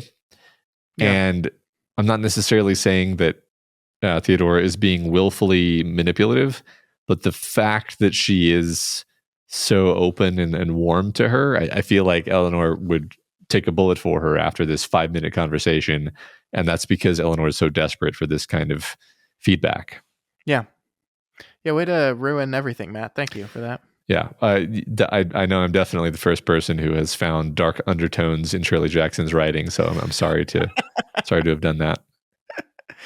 Eleanor and Theo decide to get out of the house and go for a walk. They're going to explore. I absolutely love this reveal, Matt, which isn't actually a reveal because we kind of got primed for it by the nestled in the hills bit in the opening paragraph. But the fact that Hill House isn't actually at the top of a hill, but at the bottom of a hill, a bottom of a series of hills, actually, I find delightful. I love Theo's reaction to this. It's altogether Victorian, Theodora said. They simply wallowed in this kind of great billowing, overdone sort of thing and buried themselves in the folds of velvet and tassels and purple plush. Anyone before them or after would have put this house right up there on top of those hills where it belongs, instead of snuggling it down here. I just love that. I love that idea. I love the fact that it also kind of makes the house perpetually in shadow, right? Because it's got these hills just kind of leering over it. Yeah, right. No, it does. Like when you picture that, it does create a more sinister picture. I agree. Mm-hmm. Yeah. They eventually make their way to a brook that Theo almost falls into, and they imagine coming back here to have a picnic later. I love, like, you know, yes, I agree with you about the general level of discomfort or concern, but like these two, like the fast friends thing is really remarkable. Like the loose dialogue as they chat and joke with each other, they commiserate about their childhood woes and decide that they have so much in common that they must be related somehow. They must be cousins. Again, I'll just remind you that we're primed to see Eleanor as this incredibly shy, quiet, lonely woman, but we're not seeing here at all. Yeah, she basically comes off as totally normal. Again, I think at this point I was also wondering, you know, like is it somehow the house doing this? And it's like I don't know that really makes sense. So I don't know that I'm going to sit on that interpretation too long, but sure. Clearly we've been set up to expect one thing and we're being shown another, and that's meant to make us wonder. Yeah. So right before they're about to leave, Eleanor sees some movement in the grass on the other side of the brook. They both see it, but Theo, she knows what exactly. It's just a rabbit. It's just a rabbit. I saw it the whole time. It was just a rabbit. That's it. Yeah, she's totally lying. No, she didn't. No. She didn't see anything. It's a rabbit. So, okay, here's the truth: is I'm listening to the audiobook as usual, and the performance of Theo's lines here strongly suggests that she's lying, which is interesting because it's like, yeah, you reading words on the page, you might not necessarily get that connotation, but my impression of the scene was very much like she did not see what it was. She's saying that she saw what it was in order to comfort Eleanor. Yeah, 100%. You know, lying to comfort Eleanor, basically. So for what it's worth, that came out of the words as well. So I think the performance there is matching the intent of the scene. Yeah. Cool. All right, so the sun starts to set, and they head back to the house, and that's when we enter Chapter 3, our final of the week. The two return to the house and find Luke waiting for us, and this is where I'll remind you that we know very little of Luke, except for the fact that he's a liar and a thief. But here he is to lie and thieve them, right? But he's so charming. He is. Everyone is getting along so well. This is so wonderful. This is going to be a wonderful summer. I agree. I tricked you into, it's not a ghost story. It's just like 1958 MTV's The Real World.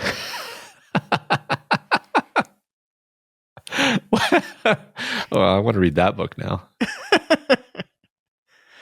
I do like this part, Matt, where like they ask where Montague is, and Luke says he's inside. Luke said, gloating over his haunted house. They were silent for a minute, wanting to move closer together, and then Theodora said thinly, "Doesn't sound so funny, does it? Now that it's getting dark." So like I think again it's important that they're all kind of afraid, right? Like this is not just Eleanor. They're all feeling fear in some way. Yeah, definitely. And then we get our 4-man band together for the first time as they step into the house and join Dr. Montague. Shirley Jackson perfectly recognizes this moment, that we do need to like pause here in this moment. This is our 4 characters together in the house for the first time. Let's take a pause and note that. And the way she notes that is the 4 of them stood for the first time in the wide, dark entrance hall of Hill House. Around them, the house steadied and located them.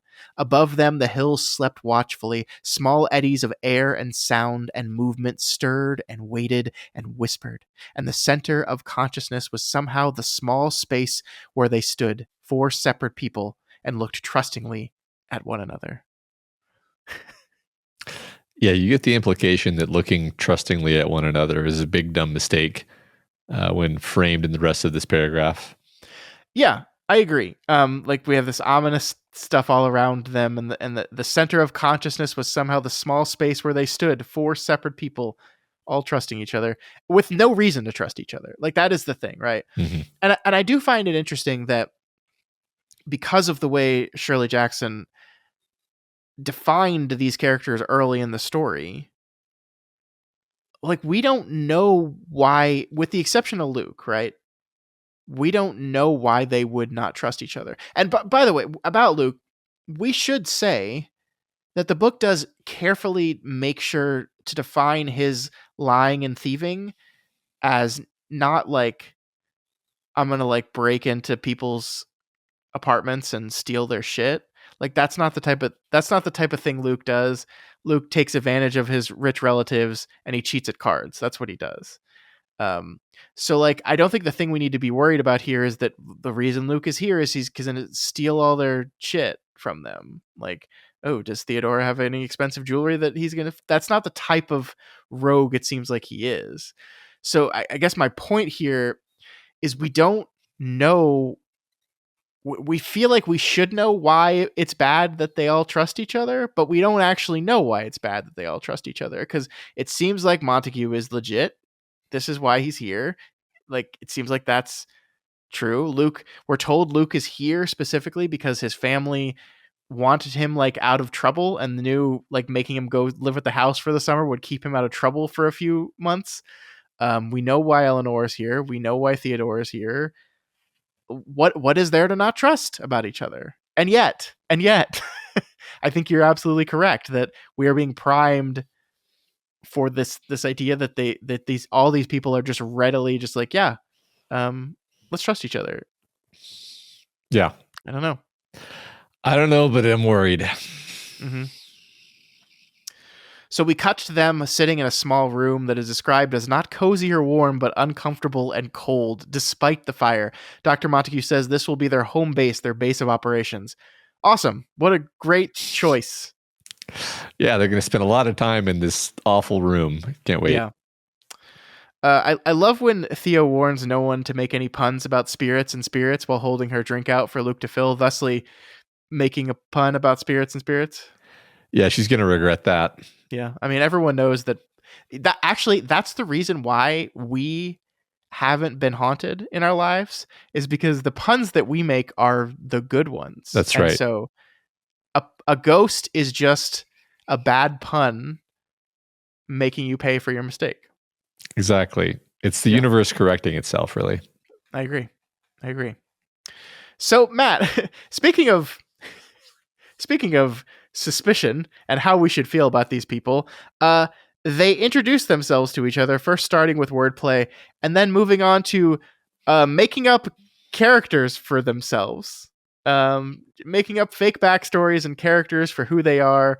Something Eleanor is kind of, we see that she's surprised she's participating in, but she's going with it anyway. And here we go.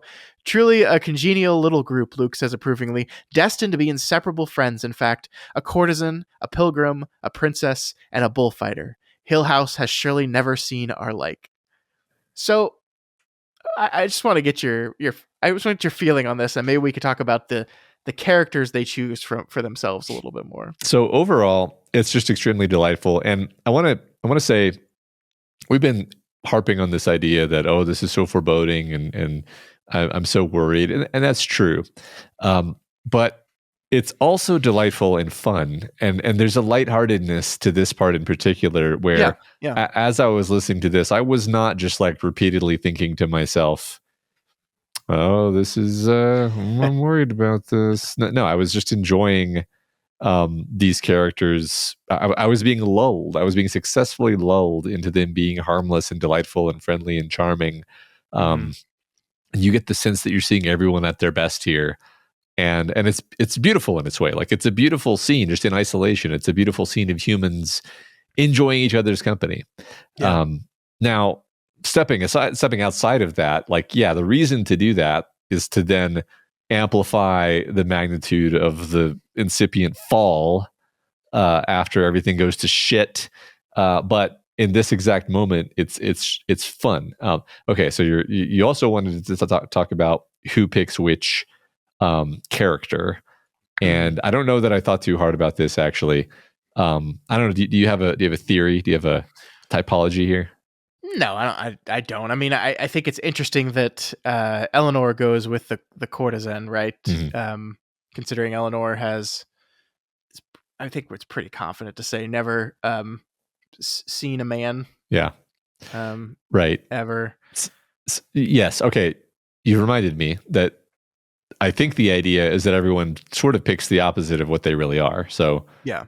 A pilgrim, the opposite of a pilgrim is, a pilgrim is someone who's very dedicated to purity and faith and the higher callings. And sorry, who was it who chose the pilgrim? Montague. The doctor. So Montague is not that. Montague is someone. So which kind of, I think, connects interestingly with the fact that he's doing this sort of pseudo-religious task of trying to interact with this haunted house. It's like, no, he's doing this in a way that's not out of pure motives. It's actually out of selfish, exploitative, self-oriented motives. The princess presumably is Theodora, who is, I think we know at this point, just maybe wants to be seen as a princess, but is not, does not have the virtues of a princess. And a bullfighter is someone who's brave and full of, machismo and manliness. And Luke is none of those things. Faces down danger, doesn't move from it. Yeah. Speaking about Luke, isn't there a moment in here, and also speaking of like dancing around saying things, isn't there a moment in here when it says something like he picked up a glass in a way that would have confirmed all of his aunt's suspicions of him, or something like that? I don't recall that, but you're probably right. The connotation to me was like he did it in an effeminate way, and therefore, interesting, we are telegraphing that he is gay. Now, it was very transient. it was very, but I think that's par for the course with this book in terms of how it does its characterization. Yeah. I love that. I think it all, I mean, like these are four people, I guess, kind of wanting to be something they're not, and searching for something that is different from what they have. I mean, that makes sense. Like, why are you here? Why would you accept this request? Why would you do this? Why would you, a doctor interested in the scientific method, go to a spooky house to see what happens? Yeah, totally. So from here, the group moves to eat dinner, and the three guests start demanding that Montague tell them the story of Hill House. At first, he refuses, saying that can wait until tomorrow, because if he scares them all away this evening, they won't be able to run away from the house, because you don't leave Hill House at night. The last person that left Hill House at night crashed his horse into a tree and died. So you don't want to do that. So you don't want to hear the spooky stuff about the house tonight. Wait till tomorrow. I just thought it was funny, personally, how readily I accepted this as one of the rules of the house. Like, you can't leave the house at night. That's one of the rules of the magic haunted house. When, again, to reiterate, we haven't seen anything at all supernatural happen, and riding your horse in the dark is just dangerous. So maybe he just crashed his horse into a tree and died. Doesn't require anything supernatural or any ghosts or anything. And certainly doesn't mean it's a magical rule of the house. So, but I think, like the characters, I just sort of absorbed this as like, oh, okay, we can't leave the house at night. So that was kind of funny. Yeah. No, good point. But yeah, they can't leave. The house won't let them, Matt. Okay. Yeah. It's at this moment that Eleanor realizes that after a good conversation and a good meal, her like overwhelming sense of dread and fear of Hill House has lessened by a bit. I love this line. Eleanor thought with a little shock of surprise that she had been in Hill House for 4 or 5 hours and smiled a little in the fire. I don't know. I think getting attuned to the creepiness of the evil house is probably a bad thing, if you would ask me to put money on it, but I don't know. What do you think? She's just getting comfortable. Just Yeah. starting to feel at home in the evil death house. Yeah, it's great. Eventually, the group does convince Montague to share the story, and he moves into it while actually being very annoyed. I kind of love this little detail of his character where anyone like jokes around about like ghost stories or spooky ghost stuff. He's like, please, we are not here for any of that. We are just here to see if there's ghosts. Yeah. But he takes it very seriously. I mean, that's his character, right? Like, he is very serious about all this stuff. The idea of joking about the silliness of ghosts or ghost stories or anything is not acceptable to him. Yeah. Yeah. I think he's a very self-serious person just in general, Yeah. I think. Yeah. We learn that no one has rented Hill House for very long. Any of the new tenants have only lasted a few days here, always inventing a reason for having to leave suddenly, but definitely leaving the house. The doctor tells them what he hopes to accomplish here. Sit around and wait for stuff to happen. He asks everyone to take copious notes. And then we are reminded why the others are here. We learn every character gets to learn about Eleanor's stones falling from the sky. They get to learn about Theo's sort of telepathy here. We're just reminding, I think, us, but also allowing this information to spread amongst the other characters. Makes sense. Yeah. And I think there are a couple of little hints in here that this is just true. And by true, I mean like they are telepathic. Yeah. Like they seem to be too sensitive to other people's emotions, basically performing mind reading. I'm not sure if I'm reading too much into this, but I feel like there are moments in here where if you take them literally, they are kind of reading each other's minds a little bit. I mean, Theo especially, right? There are multiple moments where Theo, like Eleanor is thinking something, and then Theo responds as if she heard what she was thinking. And then also we see, I think it says Eleanor like sees her give a look to Luke. That was similar to a look she gave her. That is kind of supposed to imply she's picking something up from him as well. So yeah, I mean, I think we just kind of have to accept we're living in a world in which this is potentially a real thing. That this is not Theo a fraud, but Theo actually has some sort of telepathy. That was my takeaway from this scene. Yeah. All right. So the doctor asks if they wish to leave, and we get this wonderful passage, Matt. I don't think we could leave now if we wanted to. Eleanor had spoken before she realized clearly what she was going to say, or what it was going to sound like to the others. She saw that they were staring at her, and laughed, and added lamely, Mrs. Dudley would never forgive us. She wondered if they really believed that was what she had meant to say, and thought, perhaps it has us now, this house. Perhaps it will not let us go. There's like this refrain in the back of Eleanor's head that's just consistently like, you're going to die. The house is going to kill you. And it only pops in every once in a while. And it's delightful because she'll be having the best time and then it'll pop itself back in like this. Yeah. I love this as well because like I think that we're on this really interesting journey with Eleanor. We define her in a very specific way, and then at first we see her in a very different way from that, but then also some of the parts of Eleanor that are starting to poke through a little bit, and we know everyone's noticing it a little bit, right? Like this is kind of a weird thing to say, and she tries to play it off, but you can bet they all clocked it. And you can start to see the ways in which they might be seeing Eleanor as a little different, actually. Yeah. From here, we learned the story of the house, Matt. It was built by Hugh Crane for his family to live and grow old in. Unfortunately, his wife died on the way to the house. Her carriage overturned in the driveway, killing her. His two daughters grew up here for a little while, and Hugh remarried twice, but both wives also died, one in the house of a fall, we learned, just a fall, and the other in Europe of consumption. Hugh then had enough of the house. He said, screw this, and he left it to head abroad while his daughters were sent to live with their cousin. Hugh died not long after that, because you can run away from the house, Matt, but you can't run away from death. That's true.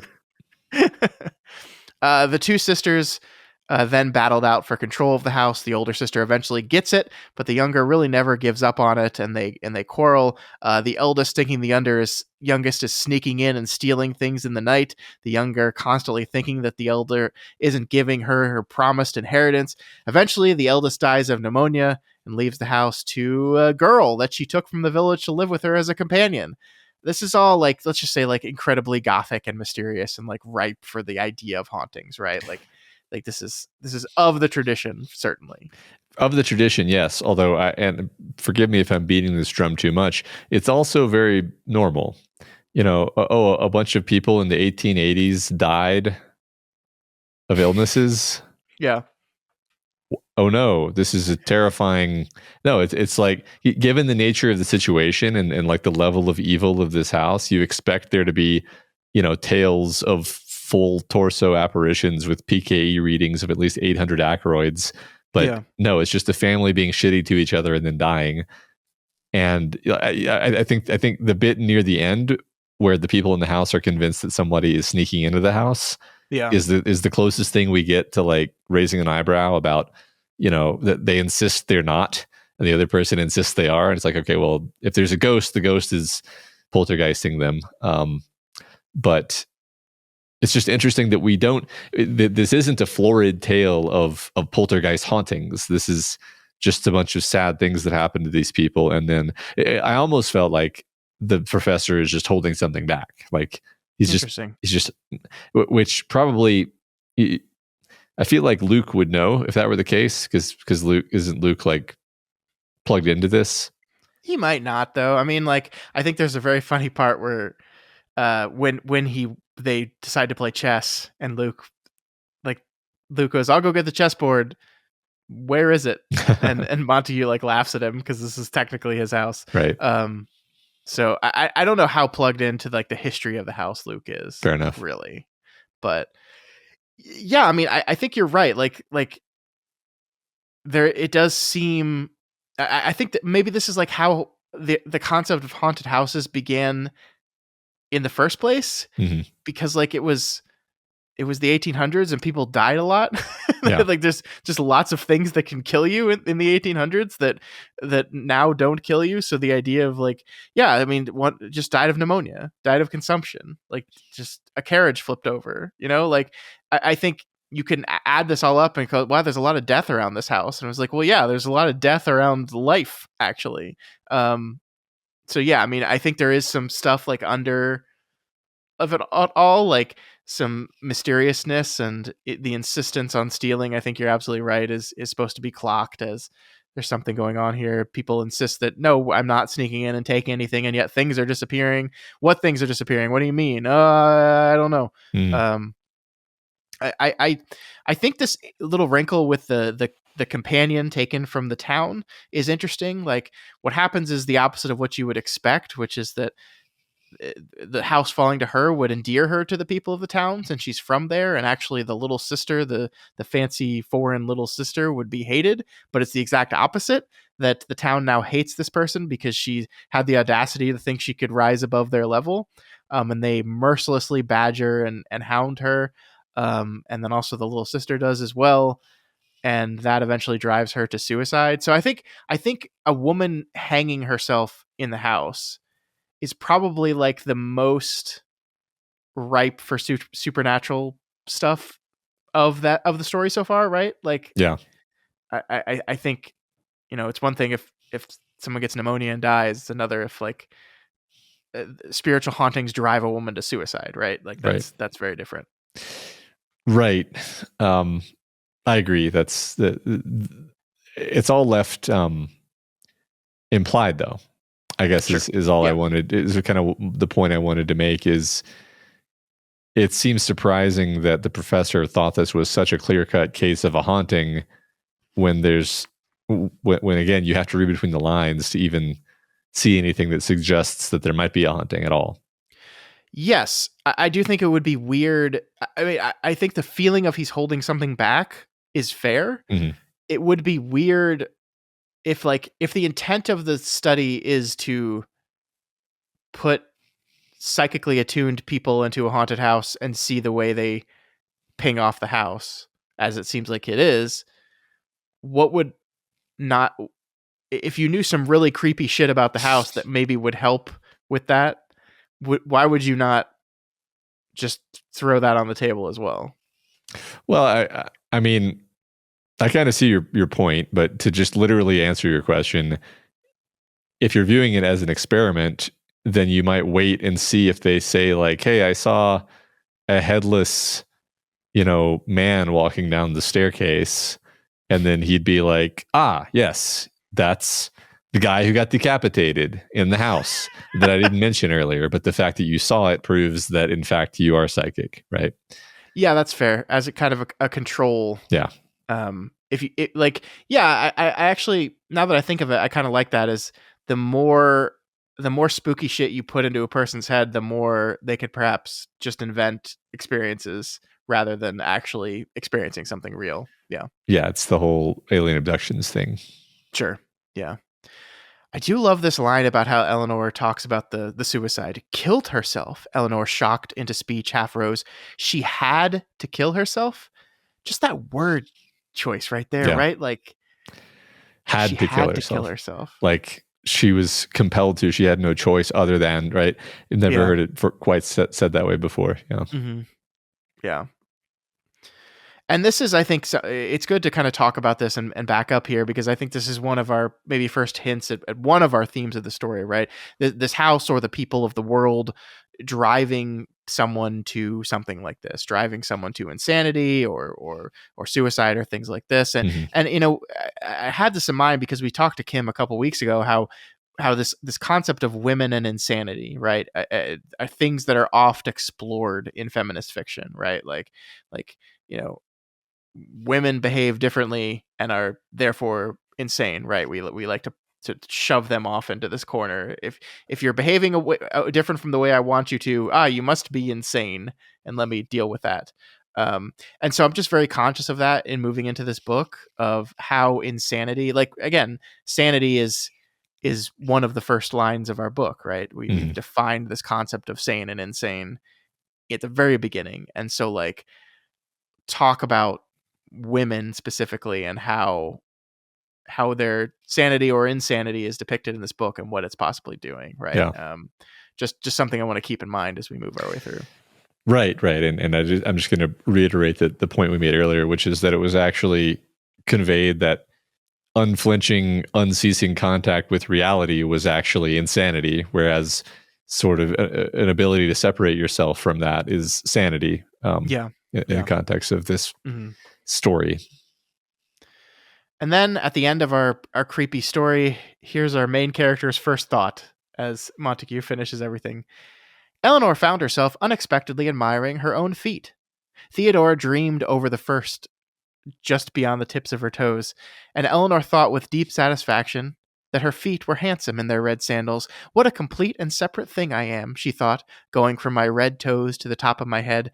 Individually I am, possessed of attributes belonging only to me. I have red shoes, she thought. That goes with being Eleanor. I dislike lobster and sleep on my left side and crack my knuckles when I am nervous and save buttons. I am holding a brandy glass, which is mine, because I am here and I am using it, and I have a place in this room. I have red shoes, and tomorrow I will wake up and I will still be here. I have red shoes, she said very softly, and Theodora turned and smiled upon her. So what do you make of this? Because this continues throughout the rest of this chapter, right? By the way, as every moment she also is reassuring herself, I am here, I am this. She's stating facts. She's factually defining things.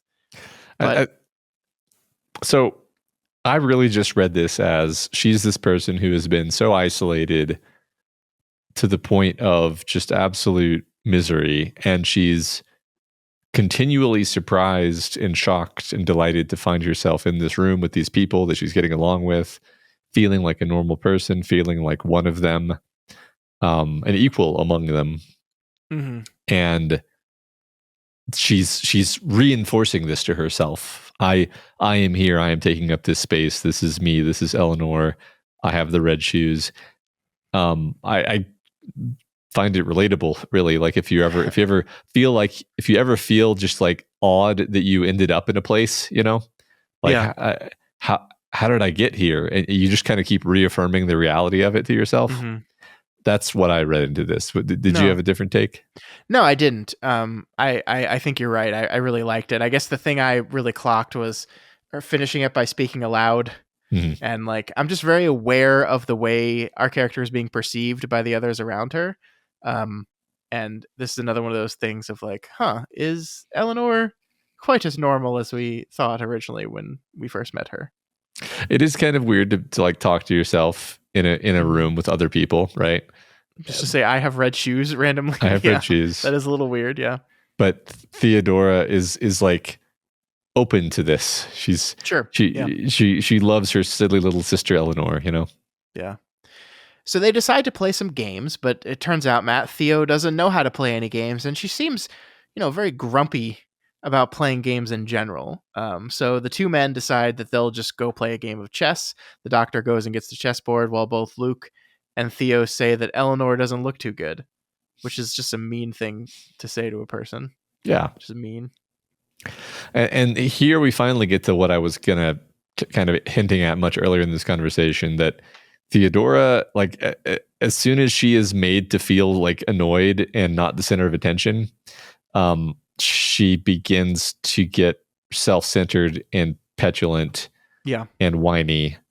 And then as we see happen pretty quickly, it almost seems like Eleanor feels compelled to like fill in the energy vacuum that Theodora has just created, and then we start to see this like bad dynamic start to emerge, I think.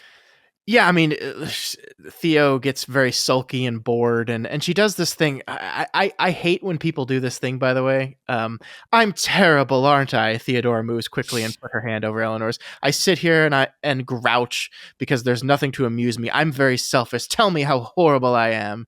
And it's just like, that makes you more horrible, actually. Like, right. I can't stand that type of behavior. It's the fake joking so that we can acknowledge it, but I can keep doing it behavior. Yeah. And also it turns attention back on me directly. Right. Like the reason I'm grouchy and selfish is because I'm not getting attention right now. And I think you're onto something here, because perhaps the reason why Theodora is so like immediately kind and fast friends with Eleanor is because Eleanor is so excited and thrilled about being with another person and getting to talk to another person that she is happy to just throw attention and delight upon the extremely needy and self-centered Theodora. Yeah, I like that. But yeah, it's a bad dynamic that they're setting up anyway. For sure. I do want to talk about this moment where the doctor comes back from getting the chess set and is like visibly shaken and talking to himself about how, it's just my imagination. That was all just my imagination. That's it. We better not ever wander alone in this house, though. But yes, there's nothing, just imagination. That's all. Yeah. Right. I don't know what to make of that, honestly, because it's like, but you're expecting it to be haunted. Sure. You're expecting it to be haunted. So why would you dismiss something if you saw something? Unless... wouldn't you write it down in your journal? Right. Unless you're just trying to freak everybody else out. But why would you do that? I don't know. All right. So from here, Matt, we move into Eleanor and Theo chatting about their past a bit. And this is like, I think we leave this chapter not feeling too great, actually. And part of this is Eleanor tells the truth about the death of her mother and what she did for her mother, but then she just starts making stuff up. She makes up this place I love how the book never specifically says Eleanor does not have this place of Mhm. her own that she's talking about here, but like everything in it is clearly made up from her experience of the day, right? Like Mhm. white curtains, little stone lions on the corner of the mantle. This is where she references that blue cup with stars that she used to have and that she Mhm. hoped she would get back. Um, that like it's all bullshit, actually. Yeah, and she's just lying to Theodora freely. Yeah. Again, this is more of that stuff where you're like, I don't know how to feel about this girl. We do see a little bit of her self-consciousness creep up too, because there is that moment where she's like looking at her hands and seeing how her hands are like worn and older looking, and like this is not fair. It's like I had to wash. We could have afforded a dishwasher. Why did I have to do the dishwashing? That it aged my hands, and you see a little bit of the line of like, Theodora's hands don't look like this. These are Mhm. my hands, and it's not fair. And so like we a little bit of her insecurity creeps up here too at the end. Yeah, a little bit of bitterness. I mean, we know there's a lot of bitterness in this woman Yeah, yeah. because she's had a horribly embittering life. She's had to live with her mother, who she hates, for most of her life and take care of her. Mhm. And now she's sort of like a ward of her sister, who she hates. Yeah. So yeah, we're still kind of predisposed toward her, but there's a lot of darkness around the edges. Mhm. This is also when Theo speaks of her past a little bit. She talks about how we found an old place and we fixed it up, and this is really where I got my original opinion on who the we is in this and what their relationship is. Yeah. But I mean, maybe this is old. Like the interesting thing is because Eleanor is lying to Theo, perhaps we're being primed to just accept that maybe Theo is bullshitting as well. Mhm. And also, there's the interesting idea that if Theo is a little bit of a telepath, is she picking up any "she's lying to me" notes Mhm. from this conversation that we're not seeing? Yeah, that's a really interesting thought. I'm not sure. I didn't notice if so, but that's a really interesting thought. Mm-hmm. So Luke wins at chess, and the group all decide to go to bed. The doctor says he'll be up reading before he goes to bed, and we get to specifically learn the novel he's reading, which is called Pamela by Samuel Richardson. Matt, this is a 1740 novel that is an epistolary novel about a young woman who is hit on and eventually marries her boss, a wealthy landowner. It's a really fascinating choice here, Matt. This was like actually like one of the first like people look back at it and say this is like one of the stepping stones to the novel as an art form eventually. Hmm. And it's one of those, like, I forget what the term is, but like meant to instruct. Like this was a thing written that you would then send out to people, like to instruct women on how to properly behave in a marriage, how to Hmm. properly behave in a relationship. It was instructional in that way. So it was Hmm. like a story meant to teach. There's a specific word for this type of story. I'm not thinking of it. Someone in the comments will tell me. Great. But I mean, it's so interesting that literally this guy is her boss and like makes really super inappropriate passes on her, and then eventually she marries him. And just fascinating choice for light reading from the doctor in the evening. Yes. Right. I mean, it does seem like the sort of thing a super educated and sort of self-serious person would read, but I think there's interesting connotations there. I feel like the doctor is someone we just don't know much about. Like his Yeah. his Mm-hmm. his motivations. We have the most sort of shallow sense of his motivations, but there's got to be more to this guy. Mm-hmm. Conduct literature is the Conduct phrase I was literature. thinking of. Yeah. I found other synonyms: a morality tale, a cautionary tale, a didactic story. Any of the above. Sure. I think conduct literature was like the official term for like, this is to teach you about social norms. So that's what I was missing my whole life.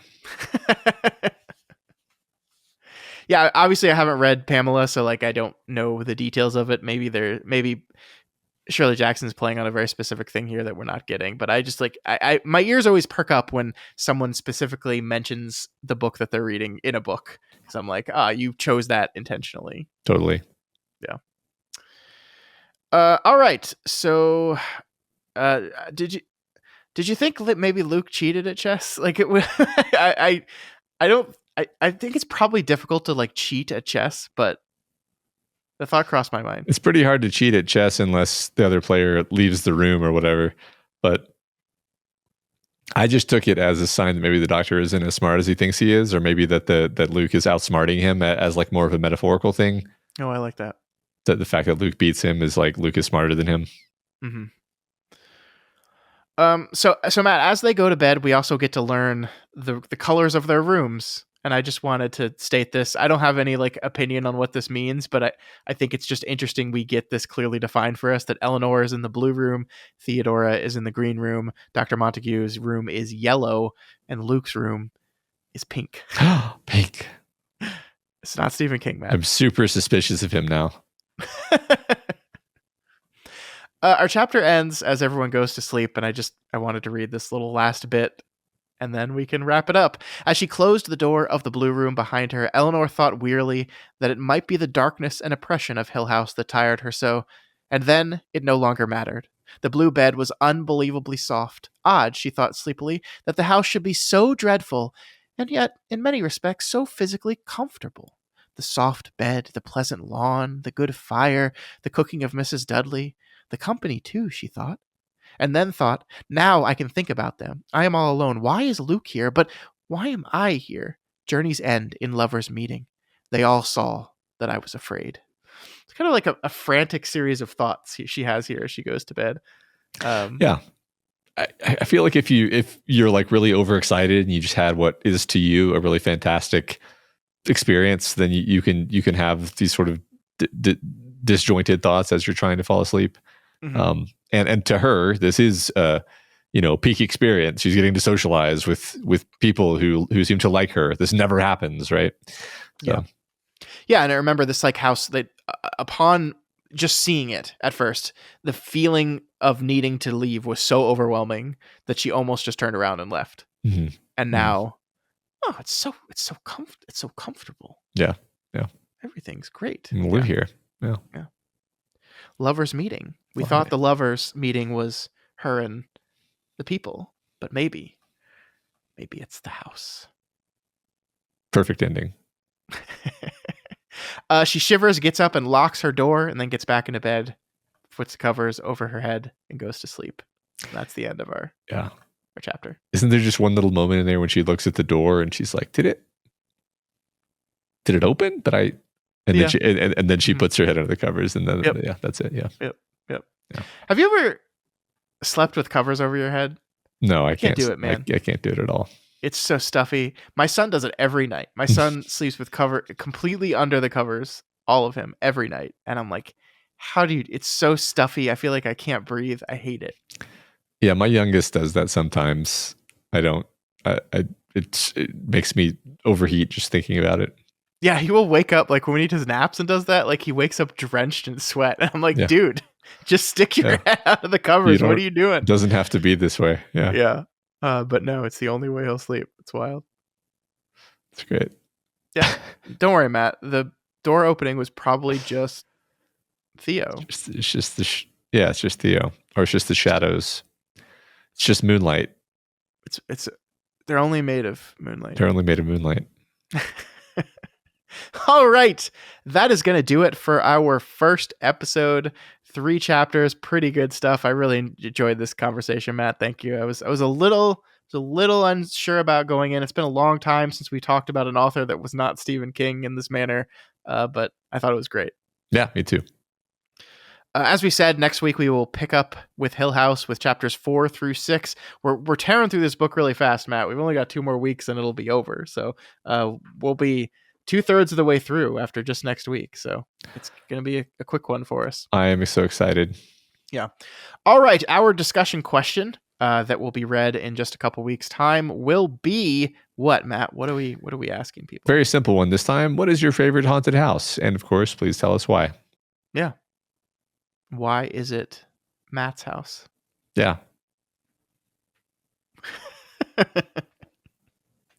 I'm a little disappointed the mannequin hasn't returned, by the way. What mannequin? Oh, God. Oh, God. No, we do have a haunted doll behind me every episode, so I feel Yeah, like but that. she's not moving. Not when you're watching. What would be weird? Like, if you were really cool, you would do this. Uh-huh. But, like, so you'd set, like, the autofocus on your camera to where it autofocuses on movement, and then just randomly in the middle of an episode, your camera decides to focus on the doll instead of you. Uh-huh. That'd be cool. That would be pretty cool. I will never do that though, Scott. I will not intentionally trick our audience.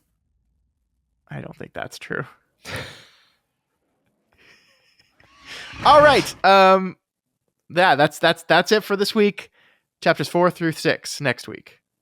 Yeah, remember you can reach us via email at flanaganswakepod@gmail.com, over on Twitter at flanaganswake19, on Instagram at doofmedia, and on Blue Sky at flanaganswakepod, and of course the subreddit at reddit.com/r/doofmedia is the best place to answer that discussion question.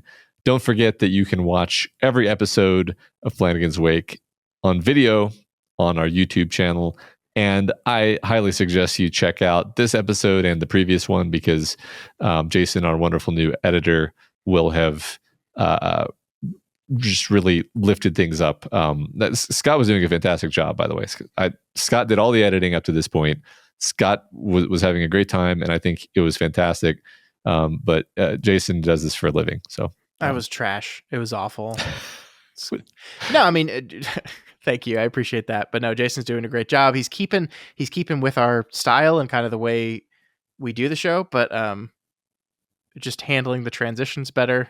It's all better. It's all better. And yeah, we hope you give it a shot and check that out. I think these book episodes will, from a video perspective, be less dynamic because we have nothing to cut to. There's no video to cut to. But right. But you just want to get used to watching on YouTube. So when we get to the show Haunting of Hill House and we're cutting to those spooky ghosts that scared Matt, we'll know. Yep. But I think if you actually want to talk to us, though, I think that we list a lot of social stuff there. I think I'm personally most active on the Instagram or on Blue Sky these days. Of course, Reddit as well, but we have a bone to pick with that place. So, but yeah, we will. If you reach out, we'll find it. Yeah. I think the subreddit is the place where people tend to find each other. Sure. So, also, they can find merch on the subreddit. Well, they'll find a link that takes them to the merch store, which is doofmedia.myshopify.com. Please check that out if you haven't. If you've been in the back of your mind thinking they always talk about the merch at the end of the episode, and I really want to buy something, but I haven't done it yet, just go head on over there and get yourself a Flanagan's Wake mug. It's a delightful mug. Yeah, it's not sane. It's a not sane mug. Okay, I'm feeling this. What are we gonna do with this idea? Do we need some kind of not sane merch? Yeah, we do. That is that maybe it's just literally the words "not sane." Maybe just not sane. Yeah. It exists under absolute reality. We'll workshop it. We got time. We do have time. That's what we have. If you like Flanagan's Wake and you want to support us, then please consider heading on over to patreon.com/doofmedia and supporting at any of the various levels over there. We are currently doing watch and talk about show on the TV show From. We're having a lot of fun over there. The that TV show is quite entertaining. Yeah. And we suggest you watch it and then listen to us talk about it. Indeed. And if you cannot afford to do that, of course, we totally understand. There are still tons of ways to help us out. We're in Hill House right now. This is a big one. The television show is people really love Mike Flanagan's Hill House, and for very good reason. And so there's an opportunity of introducing some new people to this podcast as we move into that TV show. So please consider helping us out by sharing this podcast with people and by leaving us a rating and a review on all those cool different podcatchers that exist out there. This week's review comes from Steven Z, who gives us 5 stars and says, absolutely stoked. Flanagan's work is amazing, subtle, and impactful. I loved their coverage of Absentia, the only episode I've heard so far, and not only love their takes, but also the facts about the content they're discussing. I had no idea this was a $70,000 Kickstarter movie, and that enhances my enjoyment of it.